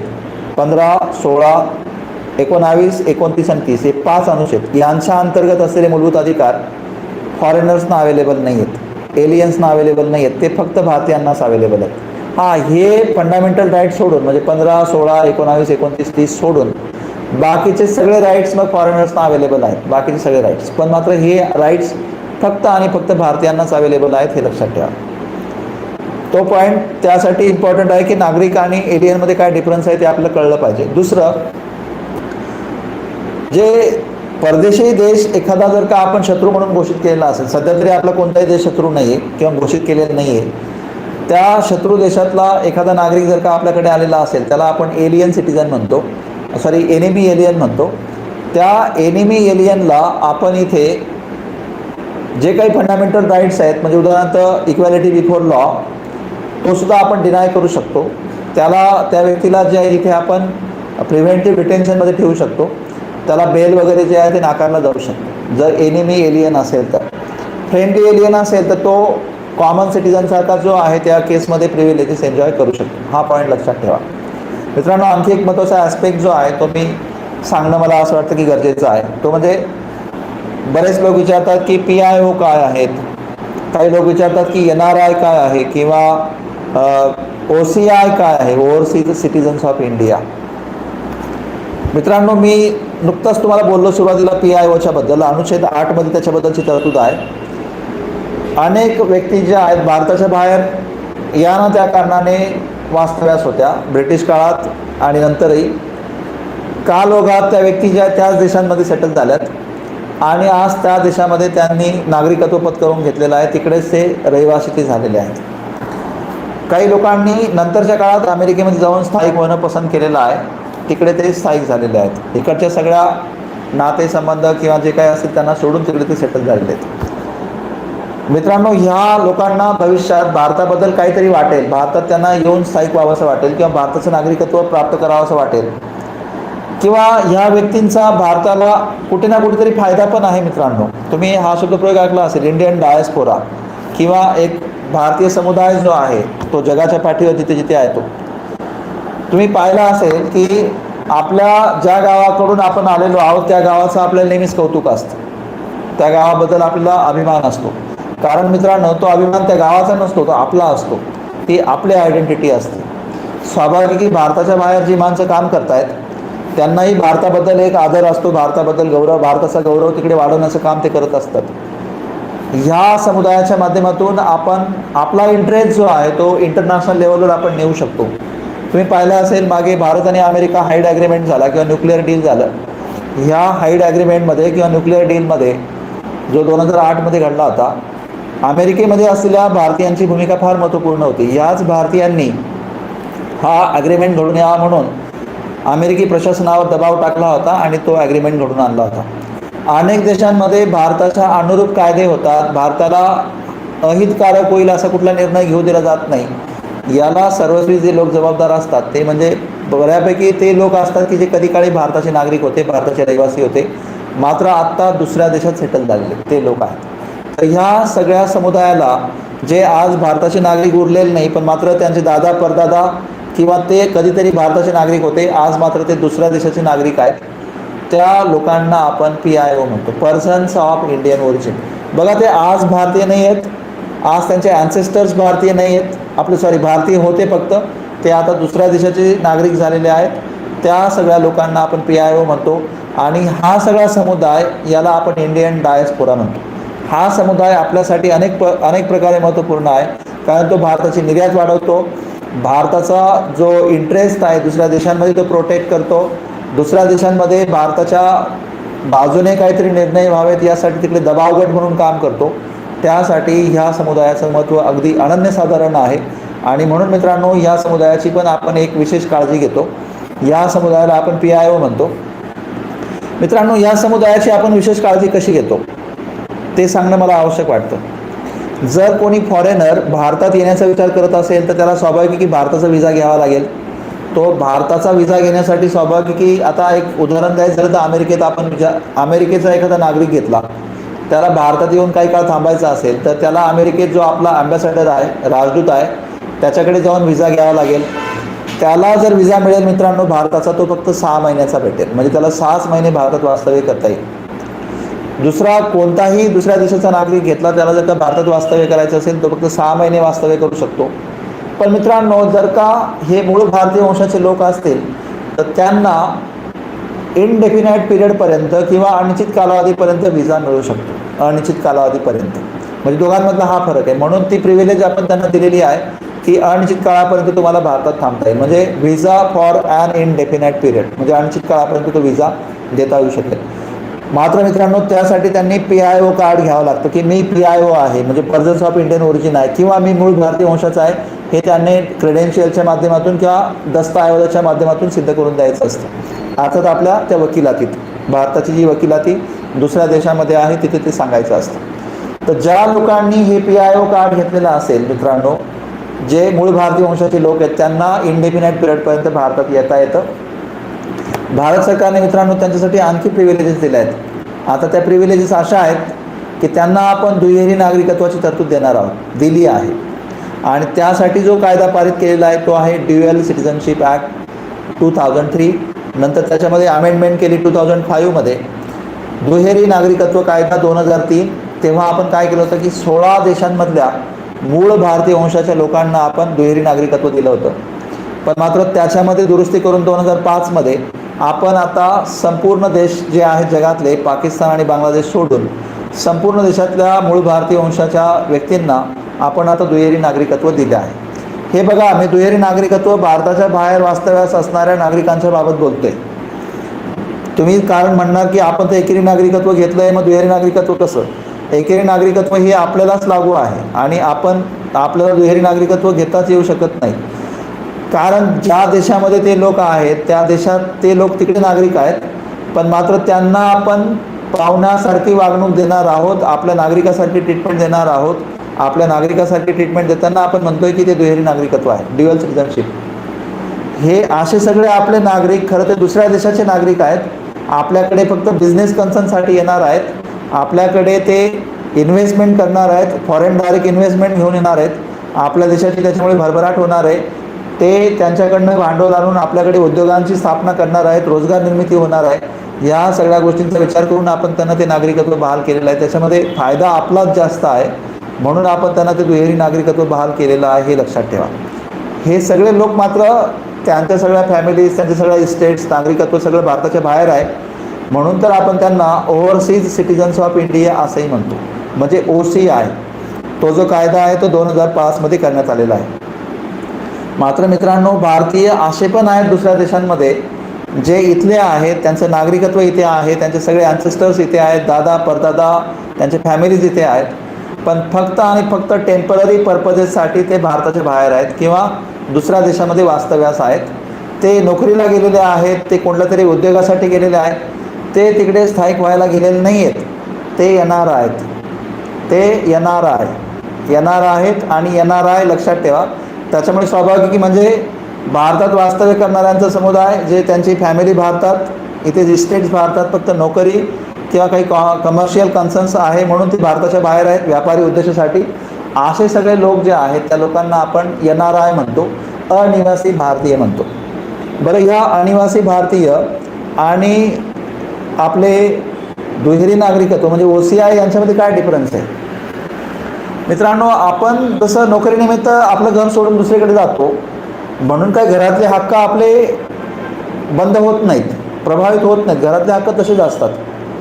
त्याच्यामुळे अनिवासी भारतीय लोकांना ते सगळे हक्क तेच आहेत. ते निवडणूक पण लढू शकतात, मतदान करू शकतात. पण OCI जे आहेत म्हणजे ओव्हरसीज सिटिझन्स ऑफ इंडिया जे आहेत ते पाहुणे आहेत. त्यांना फक्त बिझनेस कॉन्सर्नमध्ये आपण त्यांना सिटिझनशिप किंवा नागरिकत्वाची तरतूद दिली आहेत, पण पूर्ण नागरिक नाही आहेत ते, कारण त्यांना मतदान नाही करता येत आणि त्यांना निवडणूक पण लढता येत नाही. बाकी हे 2 अधिकार सोडून बाकी सगळ्या गोष्टी त्या OCIना, ओव्हरसीज सिटिझनना किंवा जे आपले भारताच्या बाहेर वास्तव्यास असणारे जे नागरिक आहेत त्यांना उपलब्ध आहेत. तर मित्रांनो, ह्या नागरिकत्वासंदर्भातल्या तरतुदी मी तुम्हाला सांगितल्यात. मला वाटतं की मी सगळे ॲस्पेक्ट जे आहेत त्यातले कव्हर केलेले आहेत आणि खात्री आहे की तुम्हाला नागरिकत्वाच्या संदर्भात जे जे कदाचित प्रश्न असतील ते त्यातून तुम्हाला त्यांची उत्तर मिळाली असतील. तरी पण मी एक फास्ट रिकॅप जे आहे तुमची करून घेतो, जेणेकरून तुम्हाला त्याचा फायदा होईल. नागरिकत्व ही तरतूद जी आहे मित्रांनो, आपण इंग्लंडच्या राज्यघटनेवरून घेतलेली आहे. लक्षात घ्या की आपलं नागरिकत्व एकेरी आहे, अमेरिकेकडून नागरिकत्व तरतूद घेतली नाही आहे. हो मित्रांनो, पण रेसिडेन्स नावाची तरतूद म्हणजे रहिवास नावाची तरतूद आपण कॅनडाकडनं घेतलेली आहे, ज्याला आपण डोमिसाईल म्हणतो. ती तरतूद कॅनडाकडनं घेतलेली आहे. नागरिकत्व केंद्राची गोष्ट आहे, रहिवास राज्याची गोष्ट आहे, हे लक्षात ठेवा. आपल्या देशामध्ये 2 प्रकारचे नागरिक असतात, सिटिझन आणि एलियन्स, म्हणजे नागरिक आणि परदेशी लोक. नागरिकांना सगळे मूलभूत अधिकार उपलब्ध असतात आणि एलियन जे असतात किंवा परदेशी लोक जे असतात त्यांना 15, 16, 19, 29, 30 हे कलम अनुच्छेद सोडून बाकीचे राईट्स अवेलेबल असतात.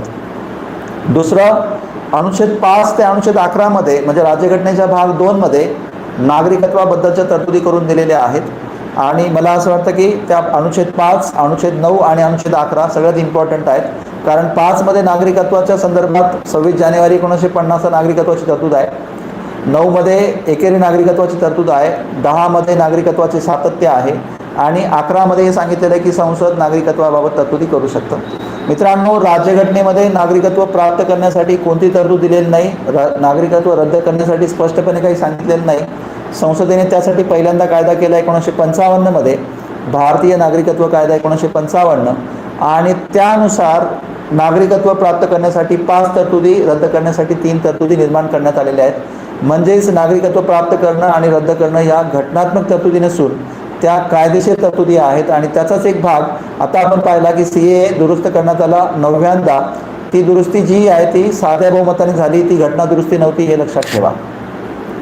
मित्रांनो, OCI PIO ह्या संकल्पना ज्या आहेत त्या पण आपण अभ्यासल्यात आणि ह्या संकल्पना मी तुम्हाला सांगितल्या की OCI जे आहे ते भारताच्या बाहेर वास्तव्यात असणारे लोक आहेत.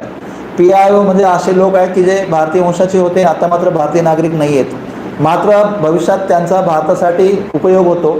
भारताच्या बाहेर भारताला अनुरूप एक वातावरण निर्माण करण्यामध्ये ते महत्त्वाची भूमिका बजावतात. त्याला आपण इंडियन डायस्पोरा म्हणतो.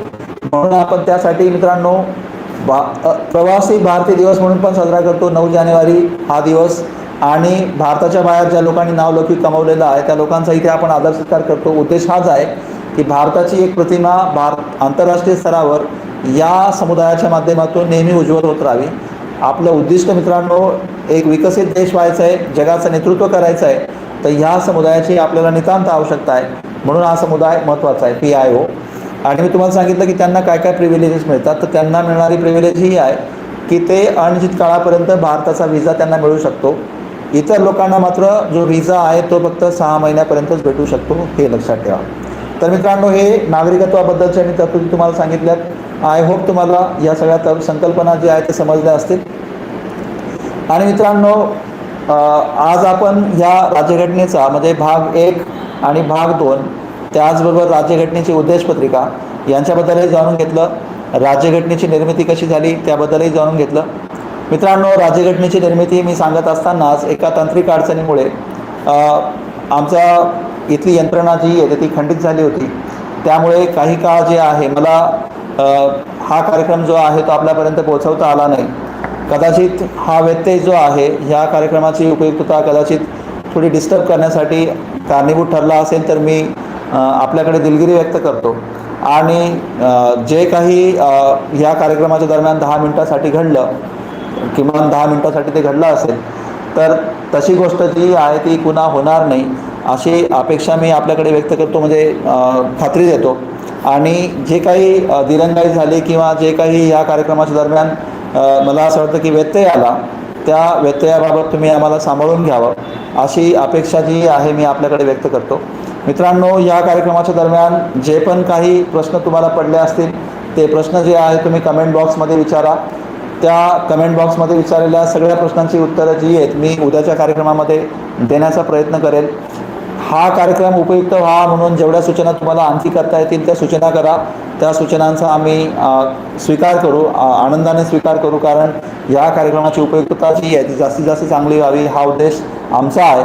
आणि मित्रांनो, पुन्हा एकदा सांगतो, ह्या कार्यक्रमाच्या नोटिफिकेशन्स आपल्याला प्राप्त व्हाव्यात म्हणून तुम्ही यूट्यूब चॅनल जो आहे तो त्याला सबस्क्राईब करा. जे नोटिफिकेशनसाठी प्राप्त होण्यासाठी जे बेलचं बटन आहे ते बटन तुम्ही दाबा. आणखी एक आव्हान करतो, जास्तीत जास्त मित्रांना हा कार्यक्रम पोहोचवण्यासाठी मदत करा, आव्हान करा, सो दॅट या कार्यक्रमाचा जो उद्देश आपण ठेवलेला आहे की लॉकडाऊनच्या काळात आपण विद्यार्थ्यांना मदत करायची आहे, तो उद्देश जो आहे जास्तीत जास्त सफल व्हावा यासाठी आम्हाला मदत करा. आणि मित्रांनो, पुन्हा उद्या आपण संध्याकाळी 5 वाजता भेटूया. मात्र पुन्हा एकदा मी दिलगिरी व्यक्त करतो जे घडलं त्याबद्दल. असं होणार नाही असं मी तुम्हाला आश्वासन देतो. आपण या कार्यक्रमामध्ये मला ऐकून घेतलं 2 तास, आपल्याला थोडाफार तरी फायदा झाला असेल तर मला असं वाटतं की ते माझ्यासाठी एक ॲक्नॉलेजमेंट राहील.